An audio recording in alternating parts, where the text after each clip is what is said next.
minutes, I'm misreading. Minutes. So we haven't approved 11/19/19.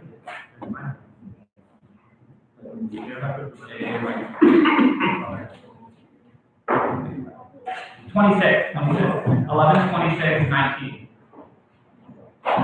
I also approve the minutes of 11/26/19. I second. All in favor? 1, 2, 3, 4, 5, 6, 7, 8, 9, 10. 10. Wait, did we leave? Yeah, what was in the back? Oh, wait, okay, wait. No. 1, 2, 3, 4, 5, 6, 7, 8, 9, 10. Okay, so by motion of 10 is 0 to 0, motion passes. There's only 10 scrolls. 9, 0 to 0, the motion passes and the minutes are approved. You guys collection. I heard that there, let's see. Sorry. Agenda. Okay, are there amendments to the agenda? Like that. Okay, start back. Start back.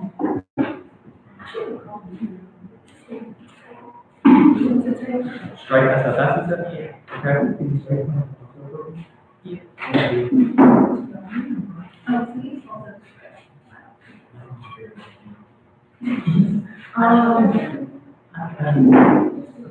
think you can strike the line. You can strike the line. Let me see if I just strike. Oh, I have something. Yeah, I have that. Okay. General 1 and JC. Yes.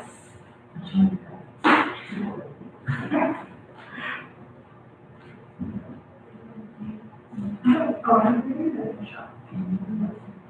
Today.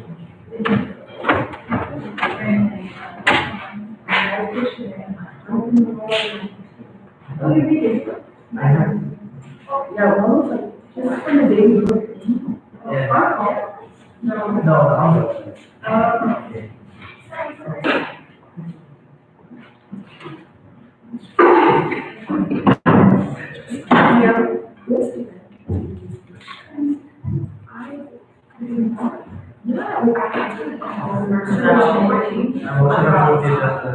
I second. All in favor? 1, 2, 3, 4, 5, 6, 7, 8, 9. Okay, by motion of 9, 0 to 0, the motion in the agenda, or the agenda is approved. Yeah. Okay, so then let's go into, we're going to do UCPD first? Yeah. Okay. All right, good evening. You approach the holiday break, the winter break.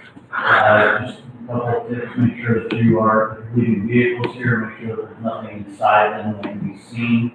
If you are living off campus or you're on campus, just remember that people still come on this campus even while you're not here. So please make sure that your windows are locked, vehicles are locked, your doors are locked, so you let all this into your home. And anything else that might be occurring to someone who's coming onto the campus to might as we come back into next quarter, I'll be here for January 7th meeting. But if for some reason you think humans, what's the first week of Six, okay. So I'll reiterate this on during the 7th meeting, but just remind folks and the folks that you're representing, we've had the issues with the Road and Block Party that we need your help with, and trying to mitigate the issues that have come about with that. Real briefly, I will talk about something very serious that I really want you to listen to and pay close attention to, and I'll try to keep my composure and sharing this with you. And I'm probably not going to do a good job. This is the time of year that people struggle with things that are influences in their life. They have many things that are pressuring them. And they make decisions that are permanent solutions a temporary problem. On November 17th, my 20-year-old cousin, who was your age, who was a second year at the University of Cincinnati, and a member of our OTC, and we buried him last Friday. My intent was not to go home to Cincinnati to see my family for the holiday. It was to stay here. Instead, I went home and I buried my cousin. So I say all this because you all have a lot of influences in your life. You have a lot of things that influence you and put pressure on you, whether that's family or friends or peers or media or whatever it may be. But you have a lot more influences on your life than what I grew up with, what Josh, Dr. Keller grew up with, because we didn't have social media and instant notification about everything that was going on around the world immediately. And you do. You have a lot of pressure. You all are very smart people, otherwise you would not be here. And I understand those pressures, and as a police officer, I've seen this happen in my career many times over the last 23 years. And you learn how to take that experience and you put it away in this little emotional compartment that does not come back out again because it hurts too much. But when it happens to your own family, or a close friend or a loved one, it's like a repeating punch in the gut over and over and over again. So though this happens all year long and you all have pressures and stuff, it becomes very prevalent during the holidays. So all I ask is this. Please, please, please, if you have some type of something going on in your life, please reach out to someone and talk to them. I know you're probably not going to reach out and talk to your parents. My cousin didn't reach out and talk to his parents. He hid his depression under good grades and ROTC. That's where he hid his depression, and nobody ever knew. And nobody knew until November 17th, when 2 police officers showed up at my aunt and uncle's door, knocked on the door, and gave them the death notification. So please reach out to someone. You have 3 people in this room that will take your phone call anytime, day or night, with Dr. Keller, Josh, myself, and you may not look at us as somebody to reach out to, but I guarantee you that if my phone rings in the middle of the night, I will roll over and I will pick it up because it sits right by my head. And I can almost guarantee that those 2 folks will as well. And you may not think that we are the people that you want to reach out to, but our phones are always on. So find someone to reach out to, talk to, if you need that discussion. Because making a decision that is a permanent solution to a temporary problem is not something that I want to experience again. It's certainly not something that we as a community want to experience here. We as members of the UCLA staff and administration want to experience, and we don't want you to go through that either. It is heartbreaking. And it is very, very tough on you and on us as a community. And I hope that if there is help that you need, that you will reach out to someone and get that help, because you all have very promising, long lives. And at some point, I would like to see one of you in the White House or in Congress or wherever you're going to be, because you will make this world a different place. And I don't want to go through a hard time.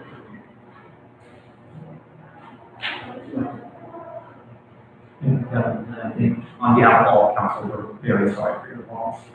Appreciate you sharing. Do you have any questions or comments?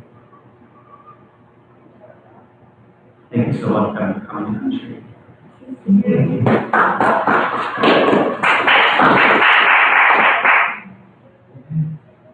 With that, we will move to the CAE presentation. So this first year would be, like, issues of like being there or like, versus you, for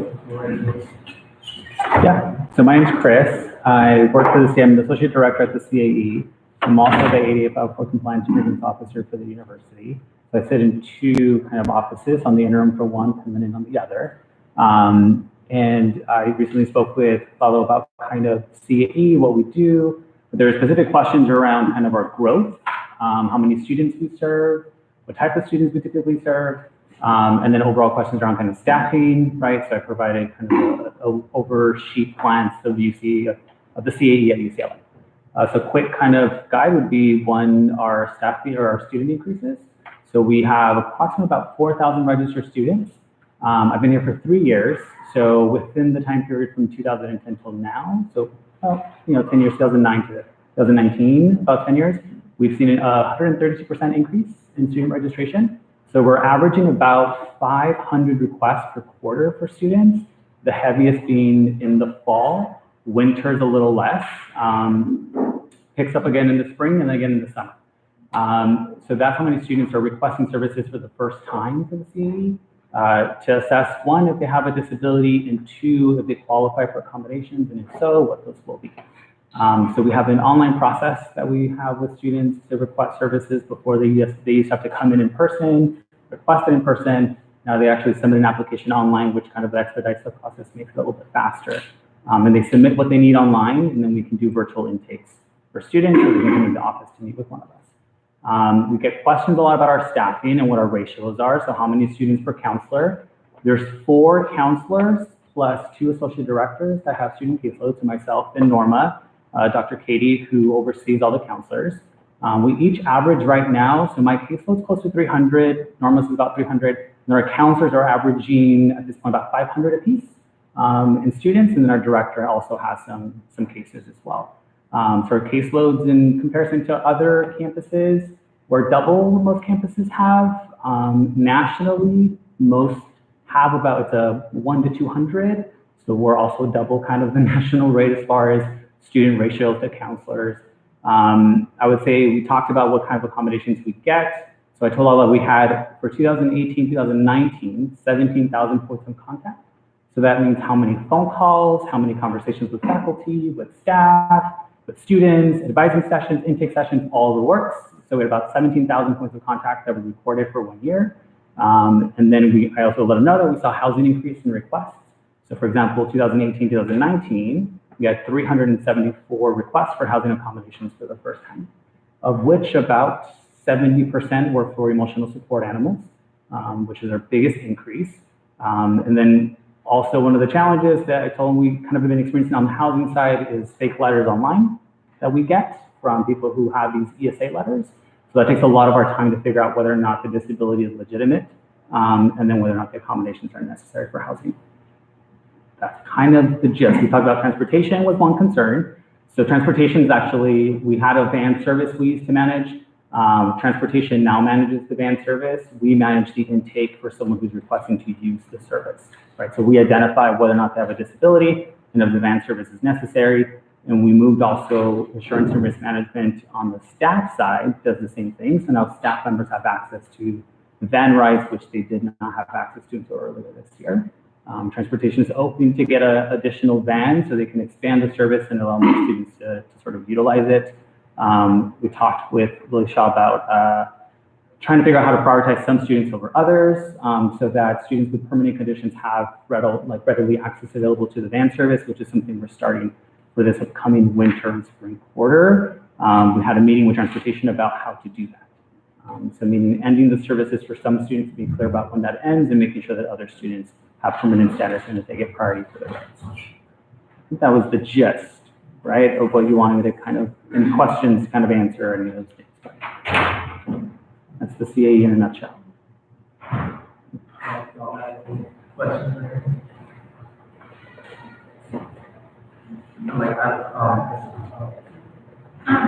So what does CAE see as the reason for the pretty sharp influx of requests? Yeah, so that's actually common across the country. So hidden disabilities, meaning psychological conditions, are becoming the #1 leading cause of disabilities in the US, both for adults and for youth. So for disabilities, for example, the mere fact that you have a condition doesn't mean it's a disability, right? But there's a lot of individuals with conditions, and about 25% of them will meet the qualification or designation of a disability under the Adults with Disabilities Act. We're no different. So at UCLA, well, across all UCs, about 15% of the student population say they have a disability, which is a pretty good number. We actually expect nationally numbers are closer to about a quarter of the student population when you consider things like traumatic brain injuries, concussions, and those things. But I would say one kind of theoretically, one of the things that's being identified is that there's more students getting care. So that would be one. About 33% of our referrals come from CAPS. So about a third of our students we're seeing from CAPS. The rest are coming self-referrals, or maybe faculty refers them, or they find out of our office one way or another. Nationally, it seems to be the case as well. Schools are getting better at identifying students. That's usually the primary place where you get services is as a student and through your school. Other than that, for other individuals, it becomes when they're hospitalized. That's increased throughout the US. Psychiatric conditions that are much more severe, which used to be rare, like schizophrenia and intense episodes used to be pretty rare. Those have increased in the US across the board too. So it's not surprising that we're seeing an increase at UCLA. There are kind of increases across the country. And how is CAE like handling The influx. So we've tried to get creative. So one is the online process we've allowed. Second is we're triaging those who have a history of accommodations. So let's say if you're a student with an IEP that you've got access in K through 12, we may give you provisional accommodations for the quarter or for the year until you kind of meet with us. And then we decided you need updated documentation because you have to be tested as an adult. In most K through 12, they only give you testing as a child or as an adolescent, but not as an adult. So that'd be one. So we're kind of triaging those students so that they get direct services to things like testing accommodations because that's our #1 request. For other ones, we're allowing access to virtual intakes, which is a lot faster. We're doing drop-ins for each counselor, so 15 to 20-minute brackets so that we can have more time to actually meet for a first-time intake. So we're trying to figure out how to kind of triage those things a little bit easier so that we can get students to the front. We're also made it easier as far as what we need at the forefront. So the students don't find out after they meet with one of us that they're not supplying the information that's necessary. Yeah. We're currently seeing a major increase in the number of student organizations designed to peer mentor either students with mental illness, such as Waldy Wellness, or students with disabilities, such as a platform in my office that was started a few years ago. So with that, do you have any plans, or would you be open to revisiting the peer mentorship that took place within the CAE in the 1990s? Yeah. So one, we would be open to it. Two, we tried to do something similar to it, but we couldn't find participants. So we partnered with All Brains to do their peer program. But 2 years ago, we had an event up on the Hill with Suzanne Cepolo, where we invited students so that we could do a program called basically mirroring peers from Cal State Long Beach. But we only had about 3 or 4 participants in it, so we couldn't kind of keep it going because there was no consistency. But one, yes, we would be open to it, and I had offered to oversee it in our office or take it under my wing if it was available. Yeah.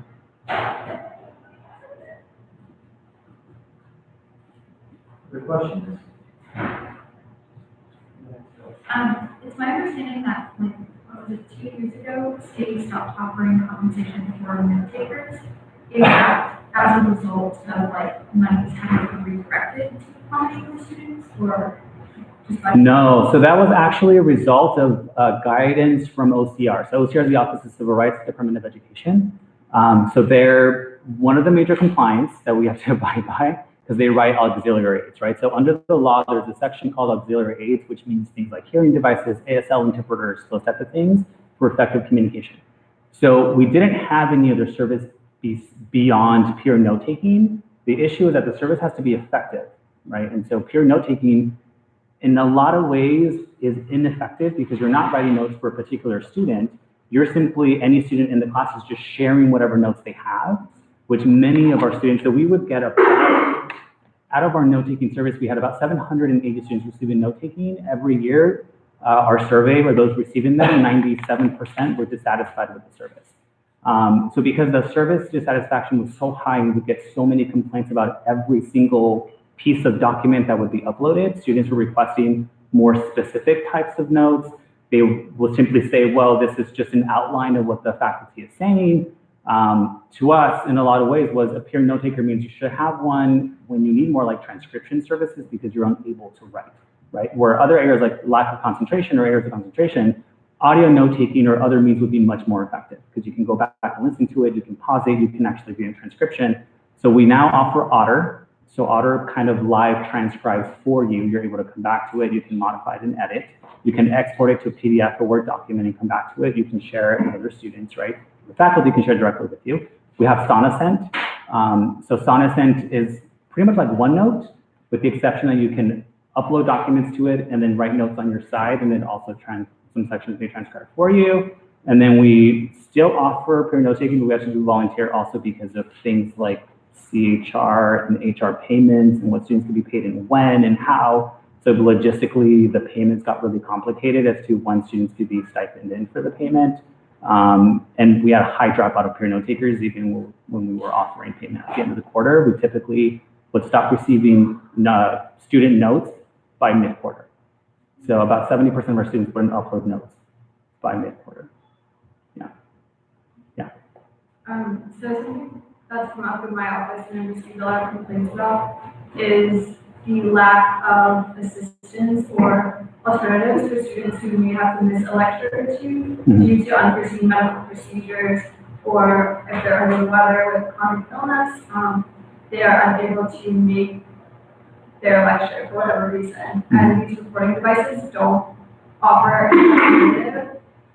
And then with the addition of not paying for your note takers, we've seen a decline in the quality or even availability of that. Yeah. So how can we ensure that students with disabilities who do have chronic illnesses or who don't get picked up for whatever reason by the CAE ban can get their notes from class? Yeah, that's a really good question. So one thing to remember is that an accommodation is meant to provide you access where access is not available to you, right, because of your disability.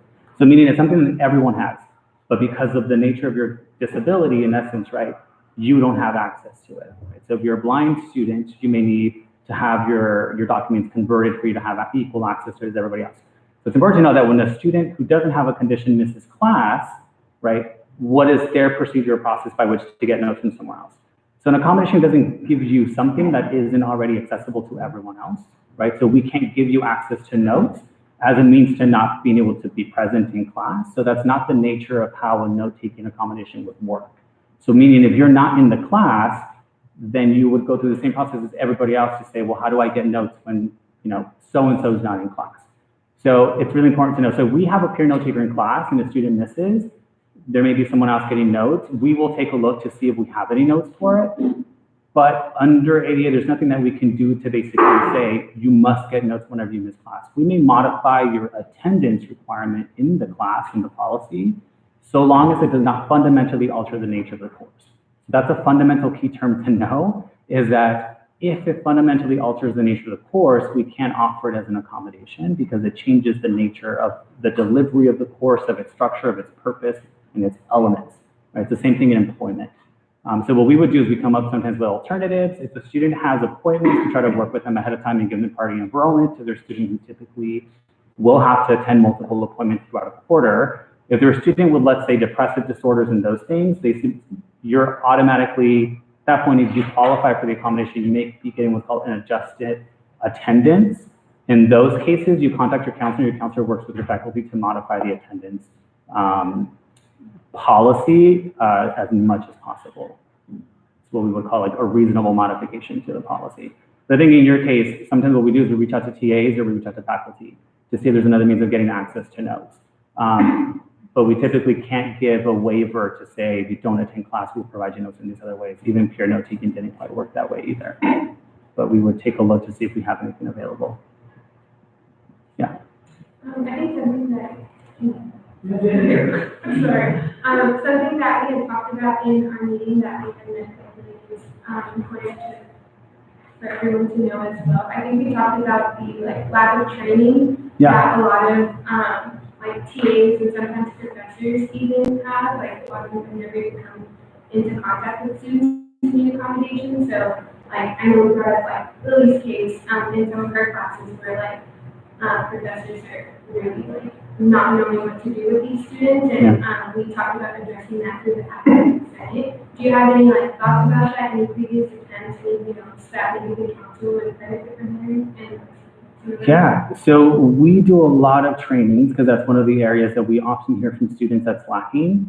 It's one of the areas that I think for us at the CAE, there's a lot of opportunity for growth in that area.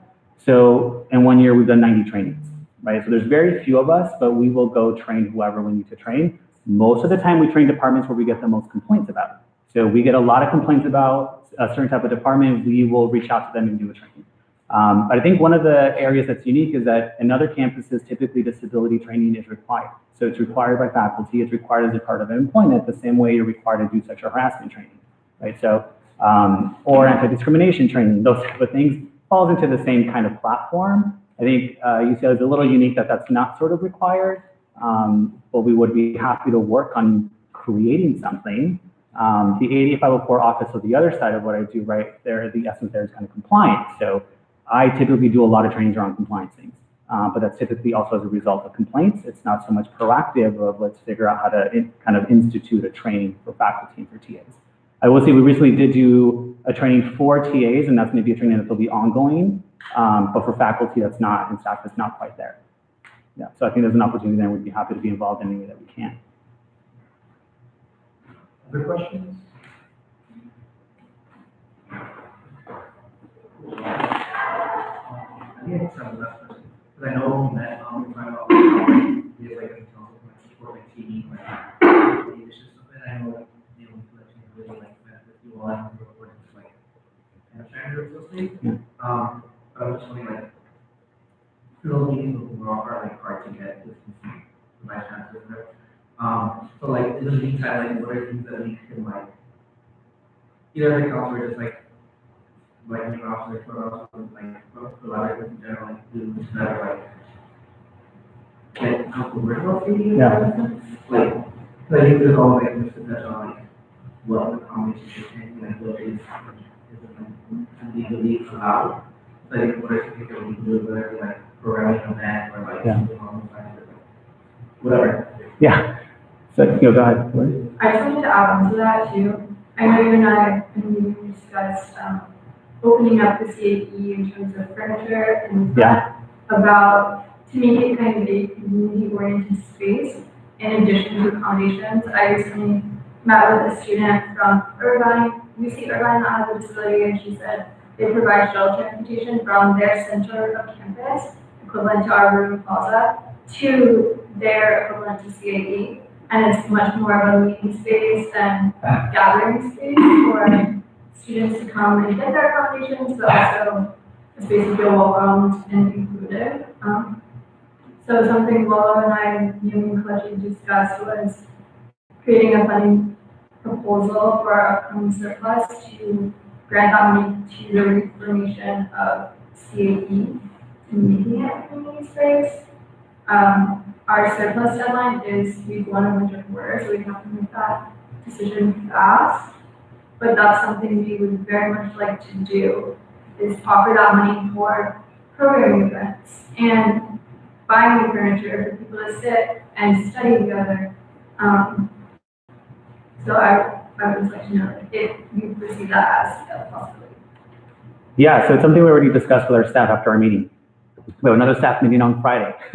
So we've talked a lot in the CAE. A lot of the staff members feel that they want the department to be more than just transactional, something that people will come and get, right? And they want it to be more of a space that both students and faculty and students and staff kind of find themselves in. My position in particular is supposed to be about programming within our office, right? So ensuring that we're compliant with our programs and those things. And we simply want to also extend to students as far as more than just accommodations. I think to one of Lala's questions, it's one of the areas I think for us is to expand what the CAE can and cannot do. There's a lot of misconceptions around what we can do and can't do, and oftentimes we're asked to do things that we simply just cannot do. So we'd be open to having a student kind of centered area so that we can expand on services that typically CAE doesn't do, but maybe it can be something that we can participate in a different capacity. But I think a lot of our staff members are looking for ways to participate in more than just assigning accommodations.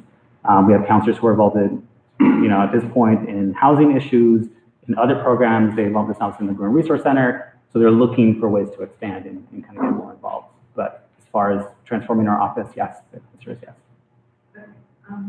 We should talk about this in a different setting. But something I also wanted to add on is Lala and I both do a lot of disability-centered programming, and I'm more than happy to collaborate with CAE because one of the largest barriers to these events is outreach. It's hard to target students with disabilities to come out to our events, and obviously due to the FERPA violations, we can't outreach directly. So I think by outreaching via CAE, we could gain a lot more attraction to these events, make them a lot more known. Yeah, go ahead and send them over to me, and we can send it to our students via email.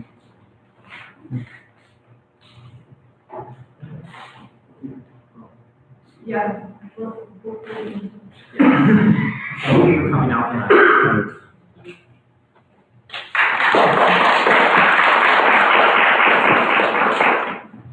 Okay, with that, we're going to the public comment portion of the council meeting. So each member of the public can have 2 minutes to speak.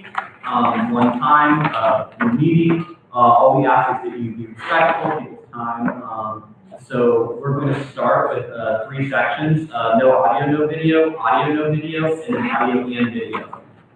So with that, I'll wait till we have no audio. Move into that section.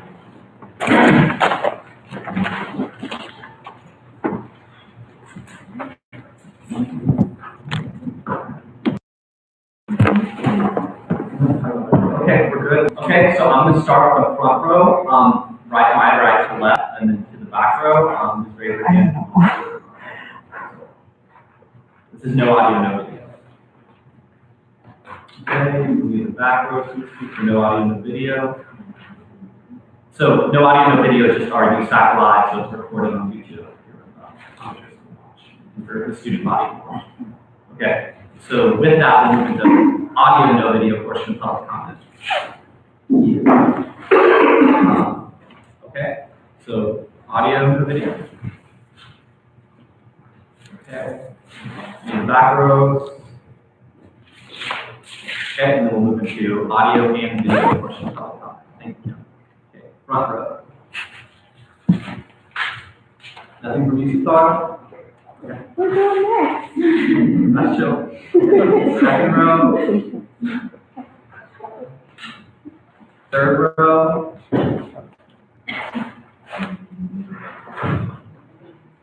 Good evening, everybody. My name is Ryan Mora, and I'm here on behalf of the UCLA Student Committee.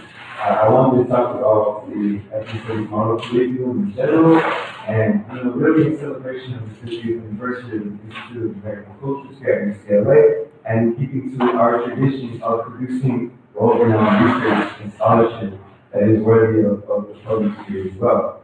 Right now, we're in a great opportunity to really administer and facilitate this tradition of scholarship and research within communities of color through ethnic studies in particular.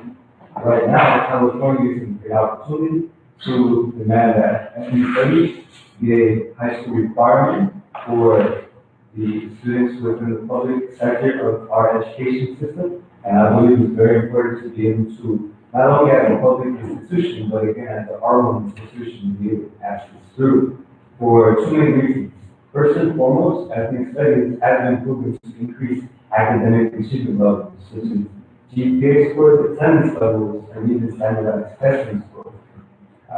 Second of all, this actually increases the humanization and self-actualization of communities of color. Being that communities of color have been historically oppressed within institutions and within the larger educational system, I think it's important to recognize that ethnic studies is very much counter-narrative to a lot of the traditions that are commonly known about students of color and communities of color in general. With that, I give my utmost respect and admiration to all of you supporting ethnic studies in our resolution. Yeah,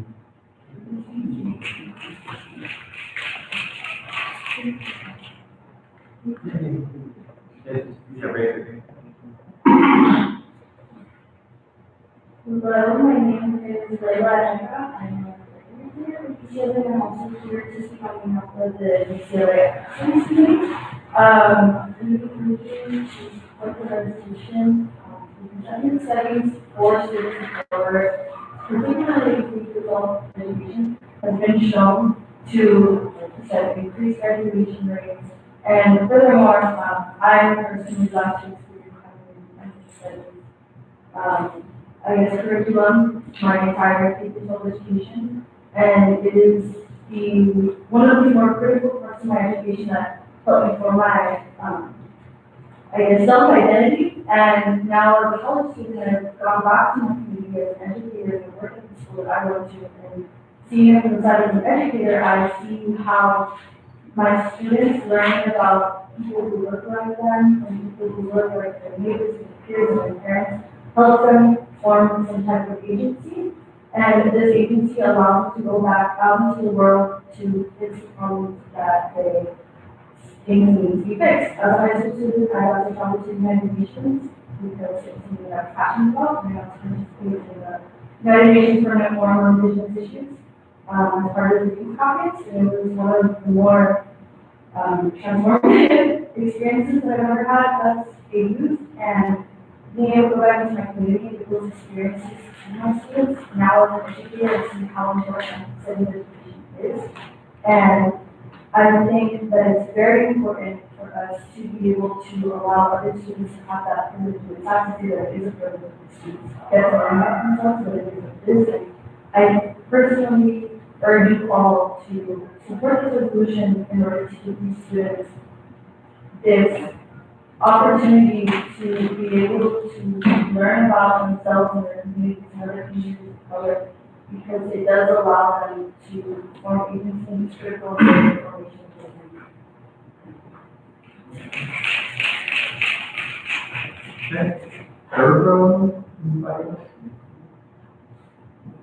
Hi, I'm Virginia Stafford Character. I'm the president and founder of Academics Connection. Pretty much we bridge the gap between the Latinx and the Black community, as well as just form solidarity between all communities of color and communities Black and white as well. So just very well building solidarity. So like as somebody who's a history major, I have a little sister who had a message in ethnic studies in her class. She started in the 4th grade, and that was outstanding for me because I loved history growing up. I never learned about my own self and learned myself. It was a paragraph. It was just like, oh, a lot of times do that. Period. You know, so to hear my sister learning about like Harriet Tubman, like that was just outstanding to me. And the fact that it wasn't a requirement, it was just school, it was a school initiated thing was even worse. Like I just couldn't believe that you couldn't learn by your own self. Like I've been learning about white men destroying things for years, and I just think it's kind of unfair that I can learn about my own existence and why I'm here. So I need to clear this confusion about your existence. I grew up confused on why my family looked like this or why I have family in different countries or whatever. I think like it helps kids just have a different confidence in themselves and understand they are there for a reason, they exist for a reason, that's why this happened.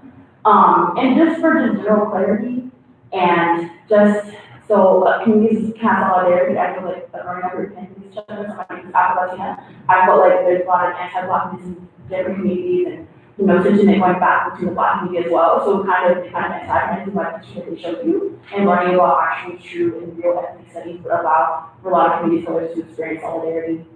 And once again, improve graduation rates, echoing that, and just improving general like feeling of learning and learning about yourself is something that like it's a privilege to learn about yourself, exactly that was mentioned. But I just want to stand in support of the community.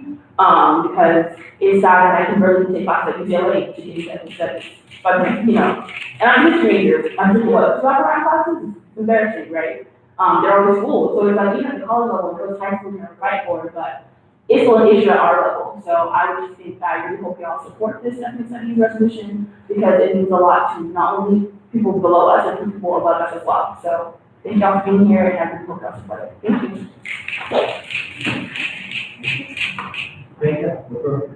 Sorry. Sorry. My name is Aziza. I am the director of Black and Aziza's Black Parent Trans Org on campus. I just want to say, in like relation to criteria, I think the importance of ethnic studies and supporting that is super critical. My high school was pretty diverse, but there was just a lot of things that was lacking, a lot of history that I was missing out on, and it's unfortunate I have to learn this history all on my own. But seeing that my old high school now has a race, law, and policy class where they focus on ethnic studies, you see the importance, and these kids are getting involved in community organizing at a young age and recognizing there's a lot of systems that need to be broken down. And I completely just stand in solidarity with the formation of like ethnic studies, because these kids need to be smarter than we think that they are, and they have so much potential. And so incorporating ethnic studies to learn about themselves and learn about these institutions that are constantly failing them, so they can step into these positions of power and take that over and dismantle that and rework it. I think that's just important. So hopefully you all support this movement. Sorry. Oh. Sorry.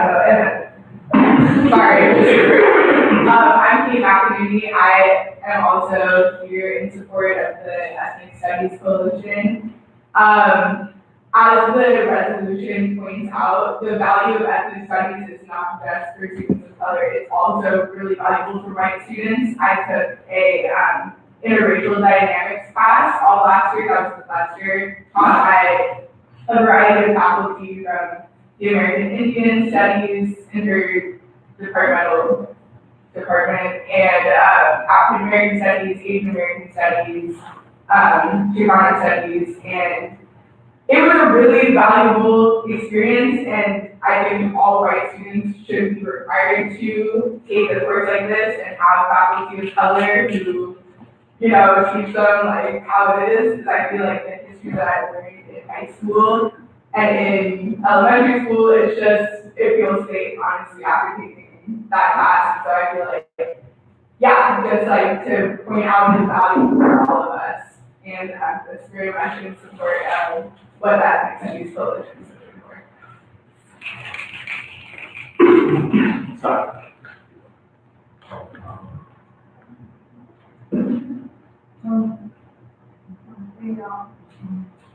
So I'm here also on behalf of ethnic studies. As an indigenous student in high school, I have no access to any ethnic studies courses or classes, or clubs or anything like that. And with this erasure of our history, comes a lot of uncertainty about our identities and about who we are in this society and about our leaders. And I think that as a school who prides itself in its community efforts, as a school who has community schools in Koreatown, where the majority of students are POC, I think it's very important that university supports the ethnic studies resolution, because to support the students is to support their identities, and in order to support their identities, students must have access to the histories. And I think that UCLA should really sign support for the resolution, just because there is no point in having a diverse group of students if these students don't know who they are, and these students don't know their stories, and they will go through the years. So with that, I would welcome to be here, and I really urge you to support the resolution. Any final public comment? Hi, my name is Michelle. I'm from the Academic Affairs Commission. I also want to support the League for Ethnic Studies. I actually work with some special students, so I learned a lot about it. And personally, in my high school, I didn't have any curriculum. And it's funny because when I got here, I started learning about research habits and all these folks who actually did the work where I'm from, which is Central Valley, and I kind of want to be able to happen down there. And I think it's important, not just studying that high school education level, but it also shows that they graduate at higher rates, which means they're going to go into college in early. And that just increases their confidence in college. And not only that, but just having those people graduated in year 18, was graduated, and I think just like when you work them, was a major education. So I think it's great, they guys supported the position, hopefully they support.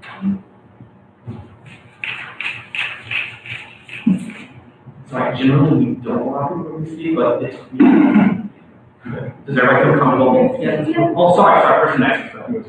Yeah. Hello, buenas noches, everybody. My name is Alejandro Juárez. I'm a senior now. I'm a current student in California now. I'm here to support the UCLA Ethnic Studies Student Committee's resolution. Personally, this resolution and also this committee was formed one quarter ago, exactly during summer finals week, right? Because there was a direct attack to the ethnic studies curriculum on the statewide level. We felt we were directly responsible to support those efforts in terms of quality, critical ethnic studies. So literally during finals summer break, we got together, different student organizations. The student organizations that are here today represent our people on the Conroe Liberation Front, NECHA, Afro-Latinx Connection, right, as well as different other student orgs that are in support of this, and it's a student coalition, something that we saw happening 50 years ago. Those that don't know, in 1968 and 1969 was the Third World Liberation Front, and ethnic studies departments popular all across the United States, and that's what's currently happening right now. So many of you may be reading about it, we're currently going through it right now in the time where third world people are united to fight for not just, critical pedagogy or ethnic studies, but for liberation, for resources, for time, for spaces, right? And you are all being part of that change today.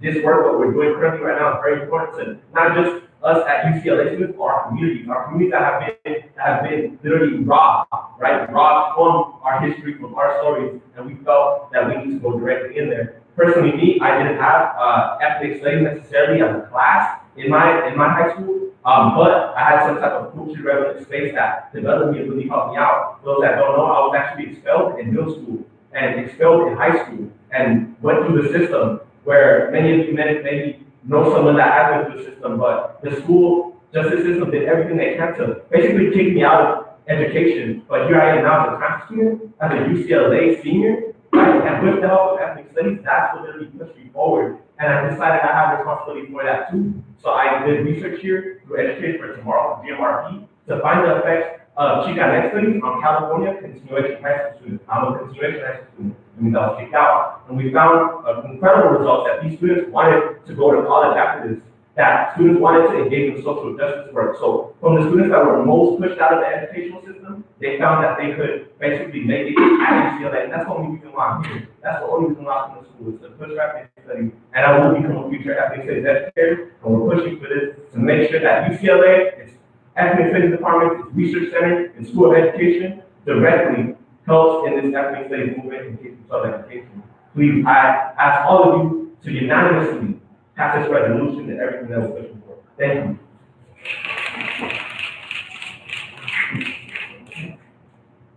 I'm gonna say seated, because I have a question. So the background, my name is Brianna Zubin-Cárdenas, I'm currently studying at So to start off, just kind of my experience with ethnic studies. With ethnic studies, it was really something I really have an experience with it.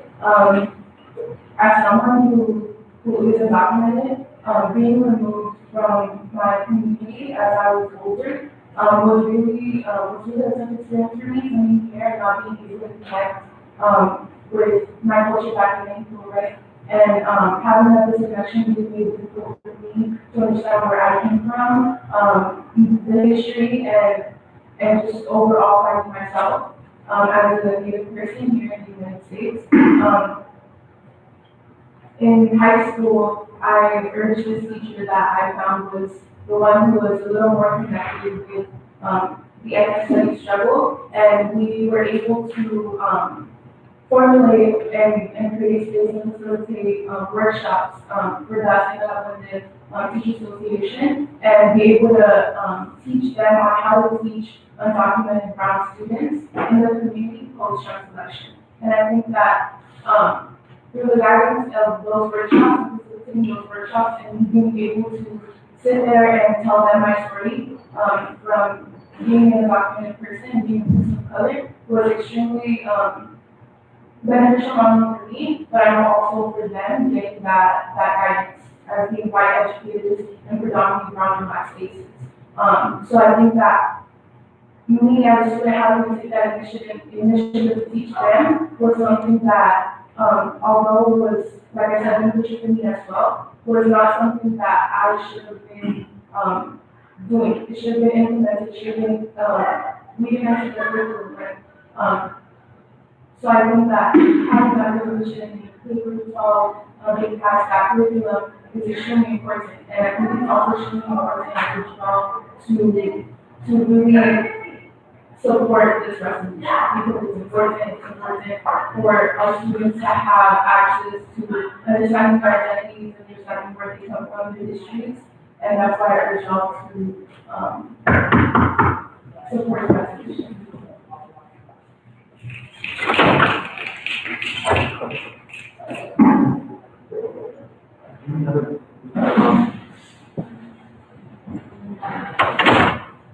Okay, final call.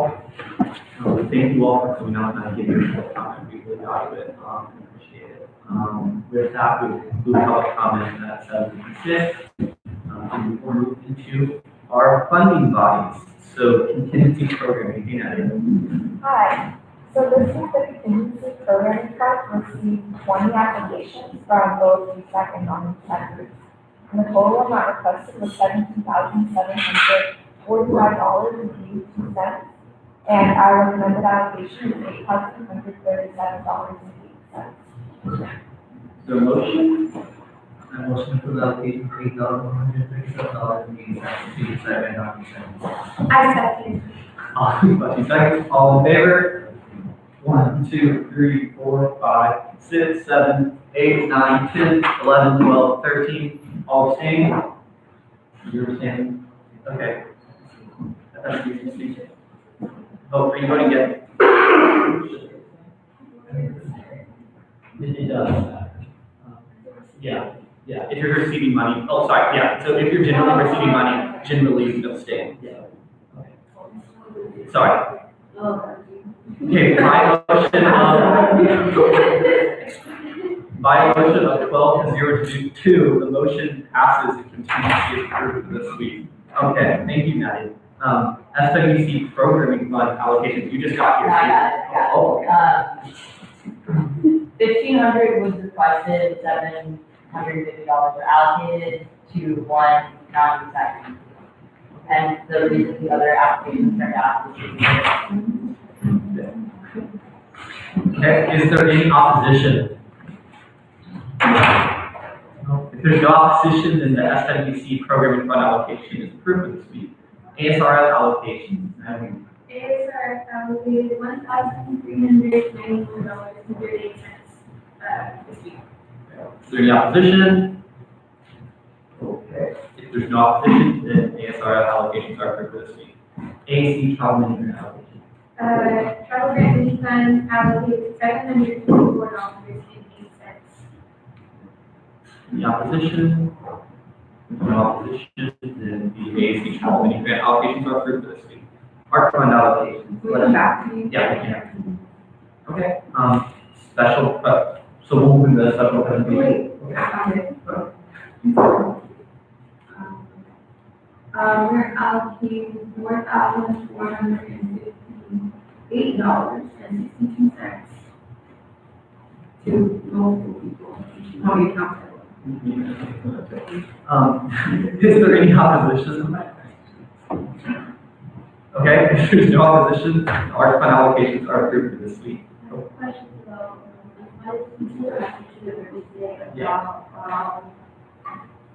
is there fund bodies supposed to send like breakouts?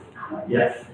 So the reason for that is because like consent item votes are not supposed to be like rubber stamps. Like they're supposed to be approved by council. Like even though it's less of a burden than an action item vote, it's still an approval by council. So like council shouldn't be approving with like the sole knowledge of what the number is. They should like have context.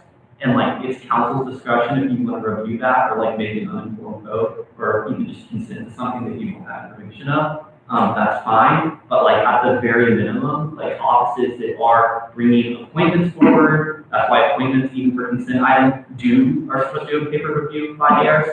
That's why funding bodies go through consent item votes, is so that information can be presented. So like I'm just asking going forward as something that has been done in the past is that information is presented for council to have the option and ability to review. Option. I can't force you to look at the, No, Yeah. we're not gonna. So am I supposed to expect to see like a breakdown, like what we're doing? yes, Moving forward? yes.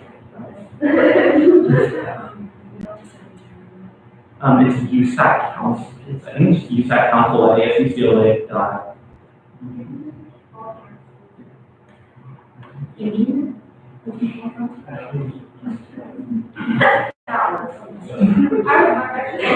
Is there like a specific format that you would like? No, you can send it in any way you want, it's just the information you present in council. Other questions about that? And thanks for bringing that up. Yeah, but And I know some of you, My question is, yeah, for, we just have one allocation sheet that is used every week for the whole year. When is Sam asking us to actually out every single week? I think it might be good to remind people that like the spreadsheet exists, but I know that that might be unnecessary if you have access to it. Yeah. An extra email. Yeah. Yeah, okay, that's fine, as long as like everybody's aware that they have access to it every week, which like I know you told me, so, yeah. Yeah, so, the way that the programming fund works is,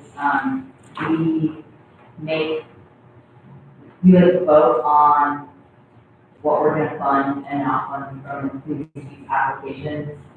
Like at like 5:45 p.m. on Tuesday before this meeting. So it's like not possible for me to like make that information public Friday before USAC meeting. But like I can share the spreadsheet where we, or not, the doc where we like post the summaries, with the rest of the council and then outside that.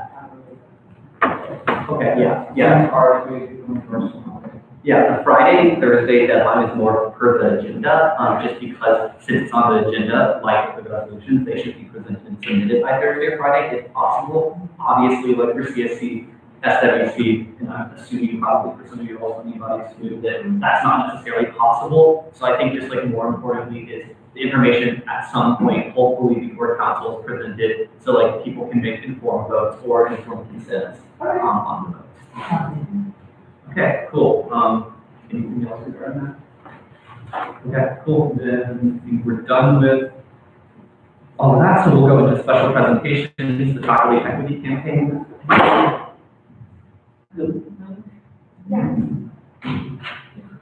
Wherever you're comfortable. Okay, I'll just be here, that's fine.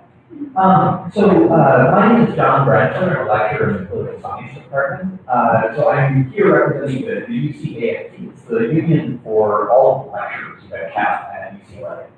And so I just want to share a little bit of information about the campaign, how things are going, and just sort of raise awareness for you guys and for everybody who's watching on the internet, while it's going on. So I think the first thing is a lot of students are just not aware that there are essentially two classes of professors at UCLA. There are, what are called tenure track faculty, and then there are adjunct or lecturers. And so the tenure track faculty, basically, they're here permanent, right? So they do research, they teach, but their appointment's never going to be lecturers and adjunct professors, on the other hand, have to work on a year-to-year contractual basis. And some professors, even in some departments, work quarter to quarter. There's a huge discrepancy in terms of the pay levels between the tenure faculty and the lecturer faculty. But a lot of the responsibilities are the same. I mean, so as a lecturer, I still have to do research. I still have to prepare the same classes. I still have to do all the same stuff, including writing letters to brag and doing mentorship kinds of things. The difference is that I don't get paid for it. Right? I do it because I love it, I love you guys, I love UCLA.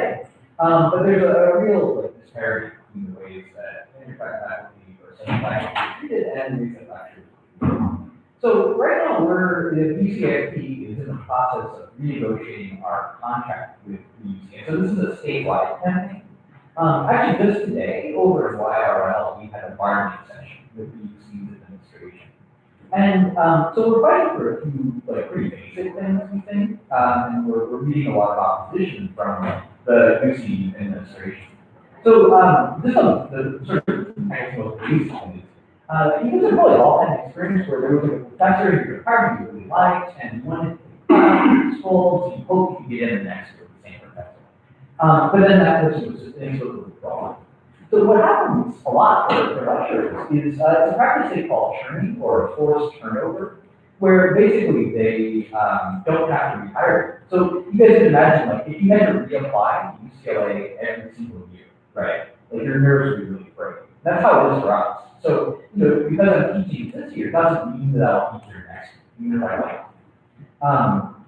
And then the criteria for whether you'll be rehired or not are completely opaque. They actually have very little to do with how good a lecturer you are. So, even if you're really devoted to teaching, even if you really like practice your craft, like no matter how good you are, there are not transparent standards for whether or not you'll be hired. So that's something that we really want to get in our next contract. So other things like guaranteed office space. I mean, different lecturers and different departments have different needs, but there are horror stories out there about lecturers having offices and closets, like really basic things that we need to do our jobs, like things that affect you guys' education as undergraduates in UCLA. We'd like to get written into our contract. So, basically, I think that our campaign is growing. We're trying to build power both within like the body of lecturers. So we teach about 30% of all classes across the UC system, so there's quite a lot of us. But we're also trying to build support among the undergraduate population. And our message is that treating lecturers equally, like so that parity with Senate faculty, is critical to you guys' learning outcomes. Like, so if UCLA is serious about being, a top public university in America or whatever, teaching is going to be part of that, and lectures carry so much of the weight. And you guys probably know, or you probably have a sense, like the professors that are tenured versus the professors that are on contract.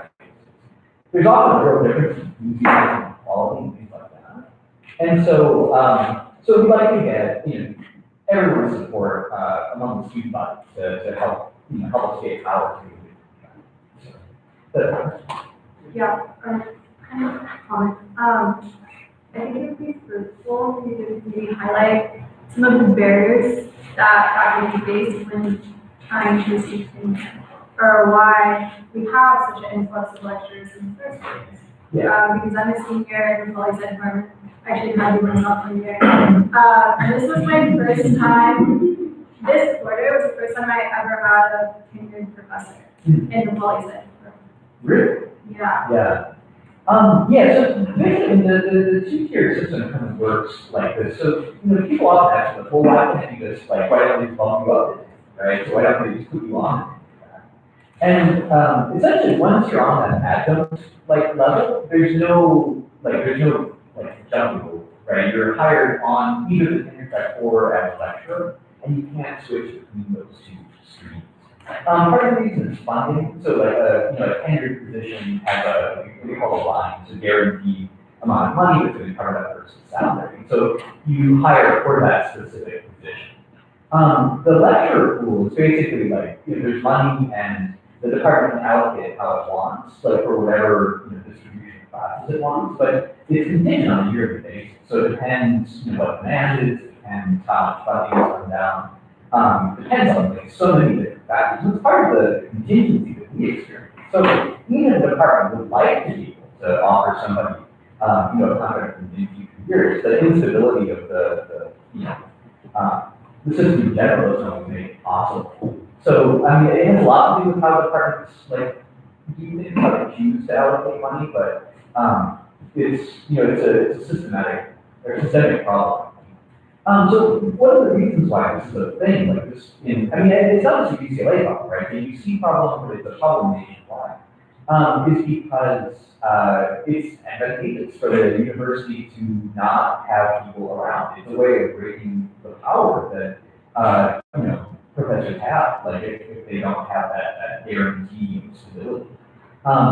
So it allows them to pay us a lot less. It's way cheaper to hire lecturers than it is to bring in tenure-track faculty.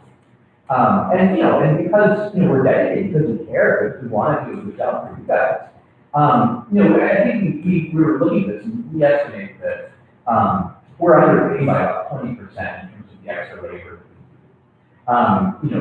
So the starting salary for an assistant professor is something like $91,000 a year. You guys can go online and look up what professors make. Most lecturers, if you're full-time, it's about $54,000. But very few lecturers actually get full-time appointments. Usually it's like a half-time appointment, which you're barely making $30,000 at that point, which, living in LA. and at this age, a lot of people have families, like I just have cats, so it's not too bad, but right? But I appreciate your kind of things, but, good luck with that, and that's the condition that we are trying to remedy. Yeah. I think it also need to discuss some of the benefits that negatively impact, or lack of benefits that negatively impact students, Oh, such as TA privileges and office space to meet with students. Yeah. So one thing that I hear, so again, I love teaching, I love working with you guys, but I wish I could have more like intimate basis. So my class is this quarter, I have one class that's 144 students, and it's me, just. So luckily I was able to get a reader, but it's on me to try to find somebody who can do that. And that's not what we teach. We teach a very specialized subject. I have to tailor my assignments to my anticipated, time I'm gonna have in the quarter, like whether my reader's gonna be able to keep up with me. Generally, lectures are not, at least in our department, are not given TAs. So usually for a class of 120, to 150 people, you get 2 TAs. But we don't get any. And so there's no discussion session. You guys are missing out on, another hour of engagement with the class per week. To make up that, I usually do extra office hours beyond the 2 I'm required to do. Just because it's so critical to learning. But that's something that, especially so if you figure that 30 minutes classes are probably stuff without or by lectures, you guys are basically cheated out of 30% of the sections that you should have to help you master material.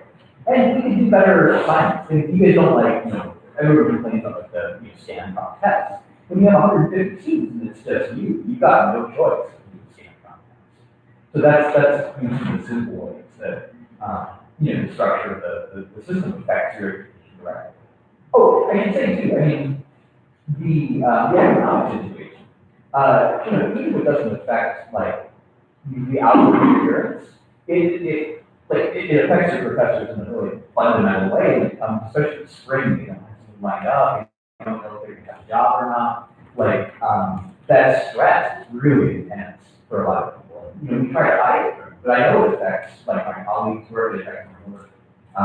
When I'm trying to do a good job for you guys, but also worrying about where my rent is gonna come from in a couple months.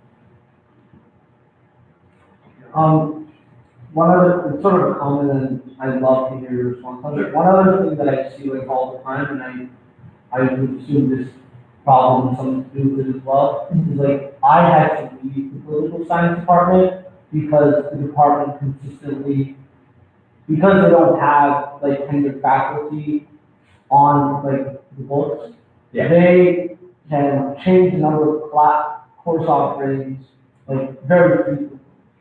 Yeah, so it's the problem. So there's 2 kind of related issues here. So there's always a chronic problem of there just not being enough classes. So if you guys with enrollments, oh my God, I see where you're rolling your eyes at, right? And it's just there are simply not enough classes often, and it's because they either don't hire lectures, they don't give the lectures enough time, they don't rehire lectures, they could be rehired, things like that. So it's a problem too on the level of, on our level, right? Because, so what happens a lot is, like, lecturers will teach, they'll call it, at least in political science, the PS 119, it's the label, but it's literally anything. It's like just special studies in political whatever. And so I'm teaching 5 119s this quarter, or this year rather. They're all completely different, right? So they're just random subjects. They're not, I mean, they're great, they're but they're all the same thing. And so, what that means is you need to take a class that suits your interests, or, you want to work with a person. The university is under no obligation to rehire a person to teach a 119 because it could literally be anything, right? So they can switch people in and out. It's a way of making sure that we remain. So that's another kind of side of it. But yeah, and so another thing too, I should say, like, with the problem of getting the classes, being able to meet your requirements. So like the cap on all my classes is 120, but because there's so many people that just can't, like, literally they're gonna have to stay next quarter and pay, the amount of money they, whatever that is, like, crazy amount you guys pay. So I always give as many, like, PT, like, hours as I can. So I have 144 this quarter, so 25 above my enrollment. But most professors won't do it because that's free labor, right? Every PTE is an extra paper hour. That's an extra, amount of time in office hours I'm going to spend doing things like that. And, so I totally, personally I give the PTs, but I understand professors don't, because like every piece of grading is a minute they're not spending with family at home, right? Because it's completely free. I think this argument can also be brought up in the discussion about lack of training for professors, for students with accommodations. For example, during your finals week, when I was in your class, I was hospitalized and had emergency surgery, and you were really great, like, calling me, like, you would reach out, like, Skype me, did you, like, work on my paper, like, you're fantastic, but that isn't necessarily going to be the same for every new lecture that they cycle in if they don't know what resources are available or what students are entitled to, or just like don't care. It's a huge problem. Yeah. And so, thanks, I'm glad that it was okay. Like, sorry, I was really nervous.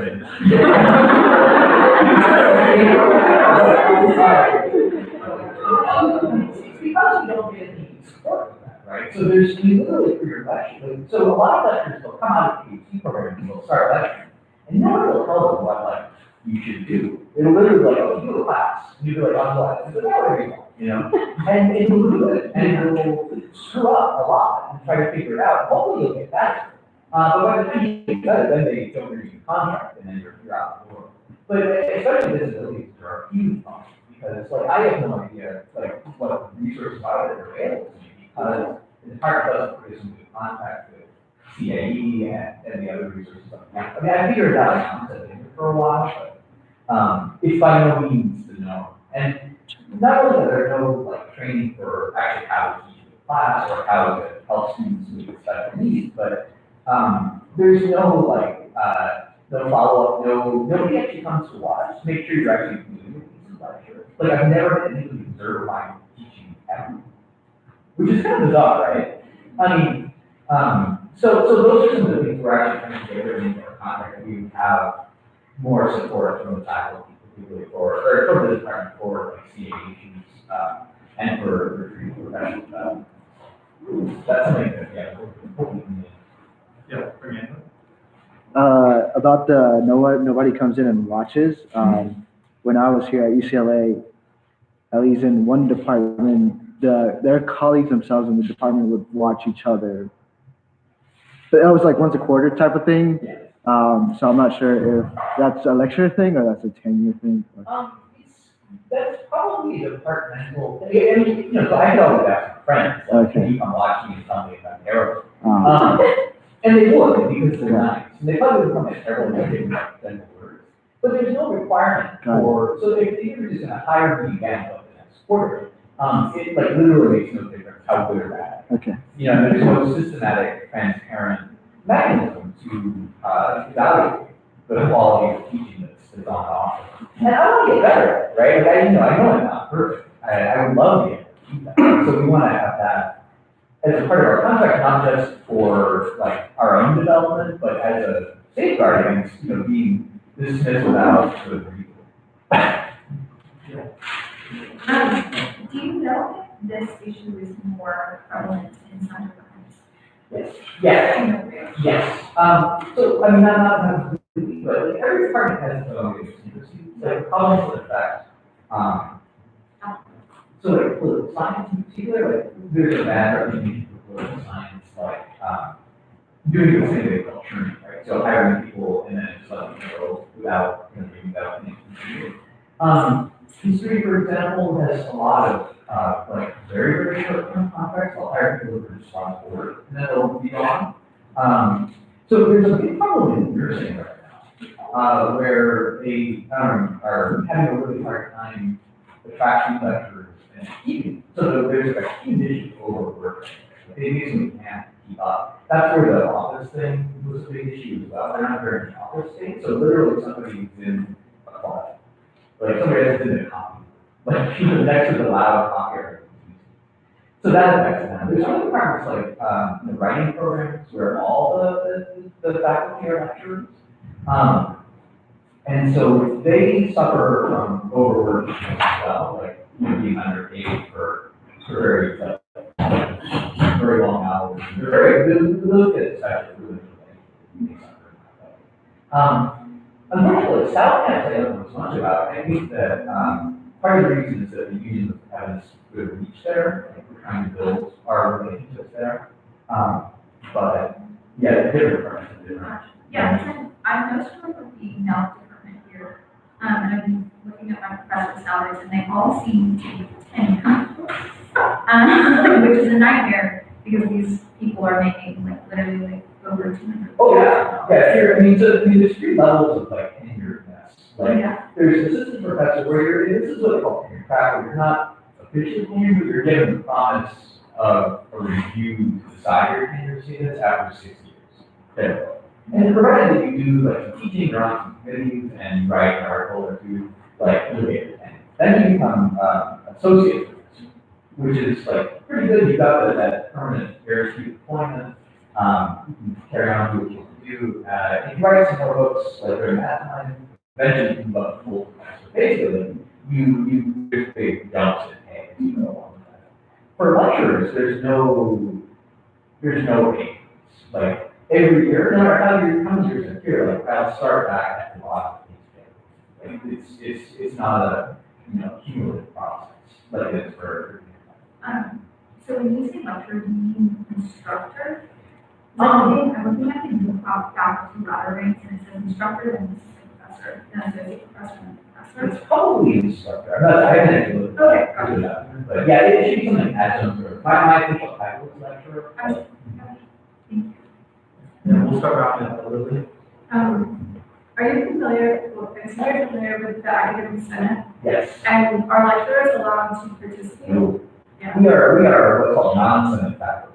So we are, I mean, it's not exclusion. We do have some allies, like, who are senate faculty. I don't know whether they actually like bring this to the senate. I mean, that would be to do that. But we are not. Yeah. You explain what the academic senate is.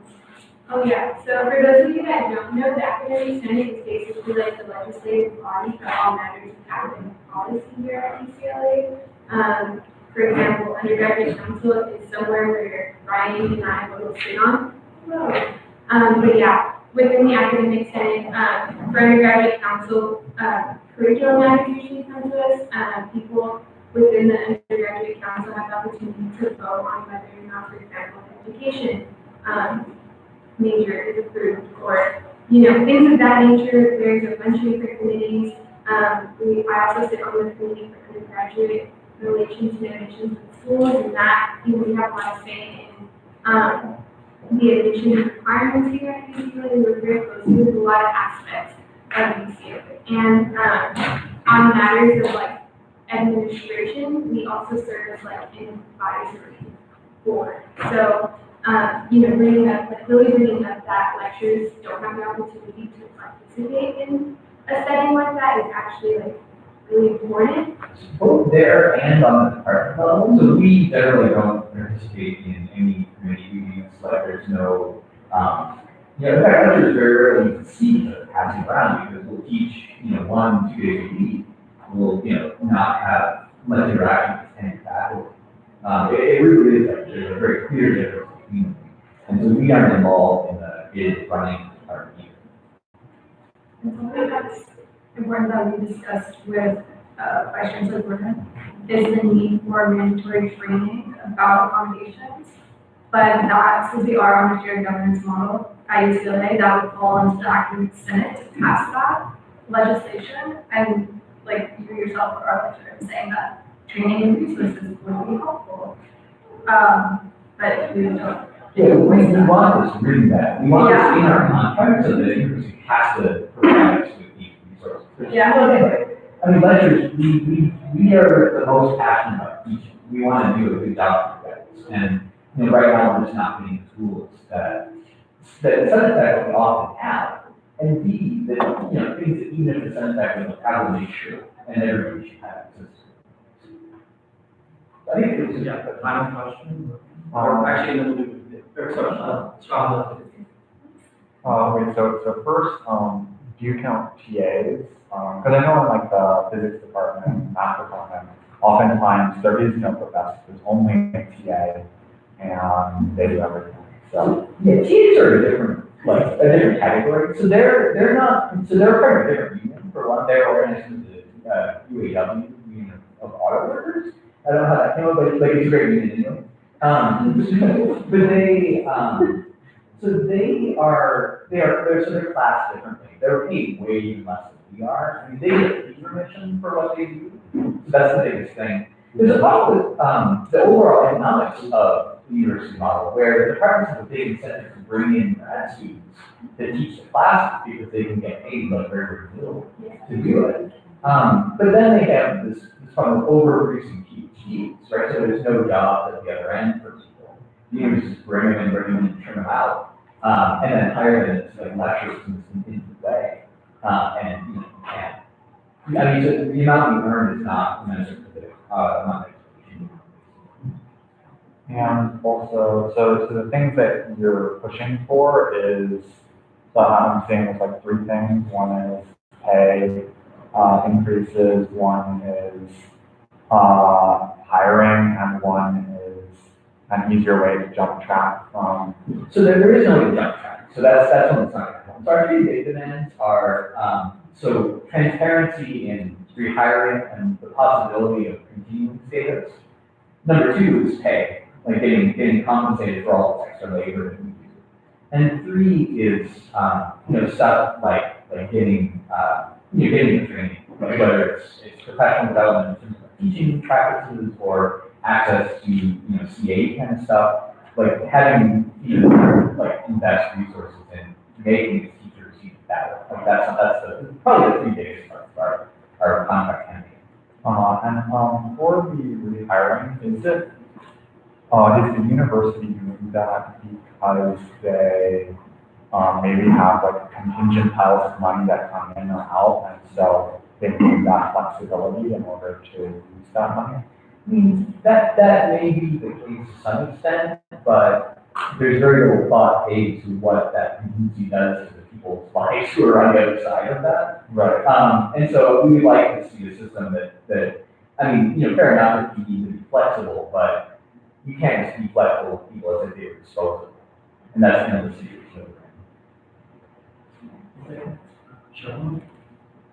I just wanted to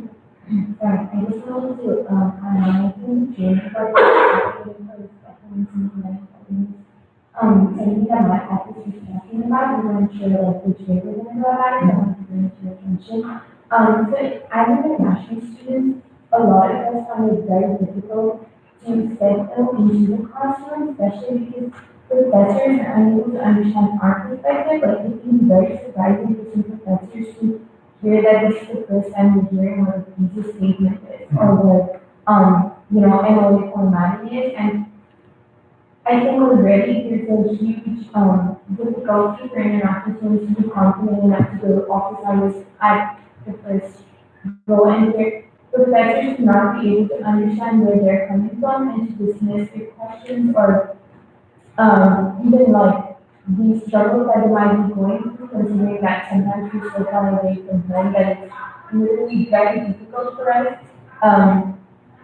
to explain that, like, even though we're not physically, let's say, at a funeral, it is very difficult for us because in many ways, these challenges are so different, and I feel like faculty should be getting training also to kind of sort of understand what perspectives we come from and being more empathetic to international students. This is one of those areas where, like, university investing in lecturers in particular could be a real, because again, that's the thing that we do. I mean, we're hired to be good teachers, And so, like, if the tenure track faculty, like, they are doing the research, that's one thing, it's fine. But if they invest in us, we can spend more time to make things more, manageable for international, and everyone else. And I just want to bring this to your attention since this is also something that you're looking forward to.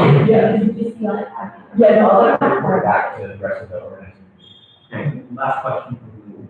Yeah, I think a lot of uncomfortable really support what you're doing, and I just think it would be beneficial for us to know how we can best support this, whether it's writing a resolution or organizing students.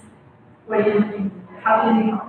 Yeah, so I think there's a few things that you guys can do. So I think a resolution would be amazing, like that, if that's something that you guys are inclined to do, that would be a huge vote of support. I mean, that's something we can take to the administration and say, look, like, the students are behind us. There's other more like smaller scale stuff, so we're working on, there's always a gap when you organize, any between like, the enthusiasm and the idea and actually getting people out into the, like, the square, So we're planning, a statewide day of action on February 3rd to, mark the end of our conference.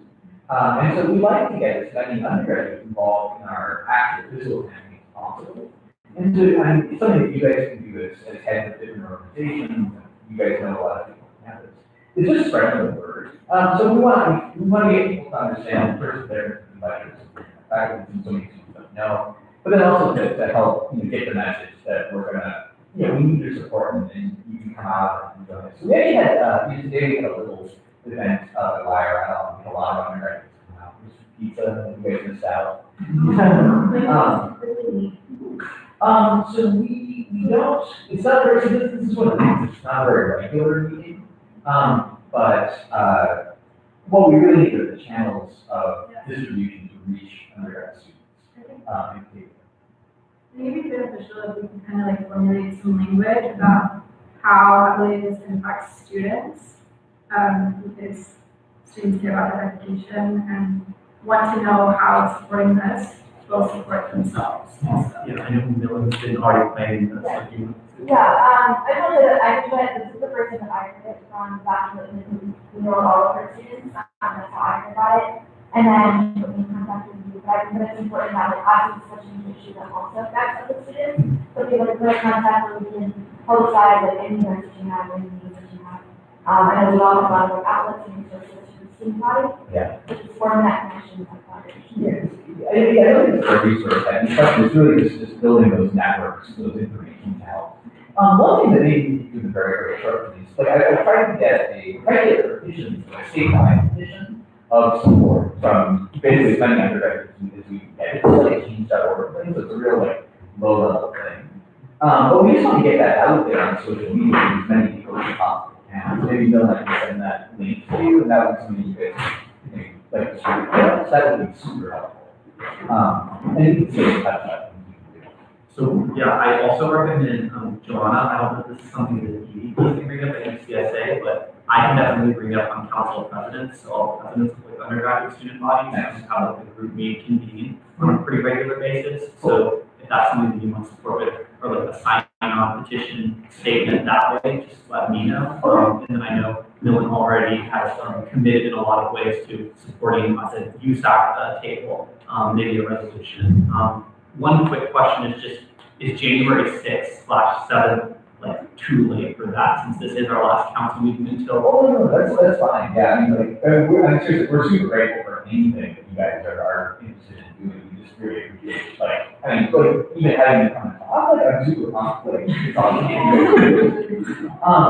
But yeah, we can, because we're kind of, you know, gonna be on hiatus as well, since people are on campus. So like January 6th, 7th, like, that's fine, you can start to organize, what our big day is really gonna be February 3rd, that's when we really want to get people out to the statewide route. Okay. Awesome. Millen, since this is your agenda item, do you have any final thoughts about this before we move on? I'm really glad that you were able. I also just want to say I work with academic centers too, so it would be more than like different stuff with their activities. Yeah, that could be awesome, that could be really. Because yeah, you know, the university listens to the people with money and the people with power, right? And people with money are, you guys pay the tuition, and the people with power are the senate. Wait, sorry, John? Yeah. Yeah, I'm saying the CSA side, you know, a lot of things involved with it. I'm against the union, but there's a lot of people there. Yeah. I just try to read up to be clear and talk more about that stuff if you want.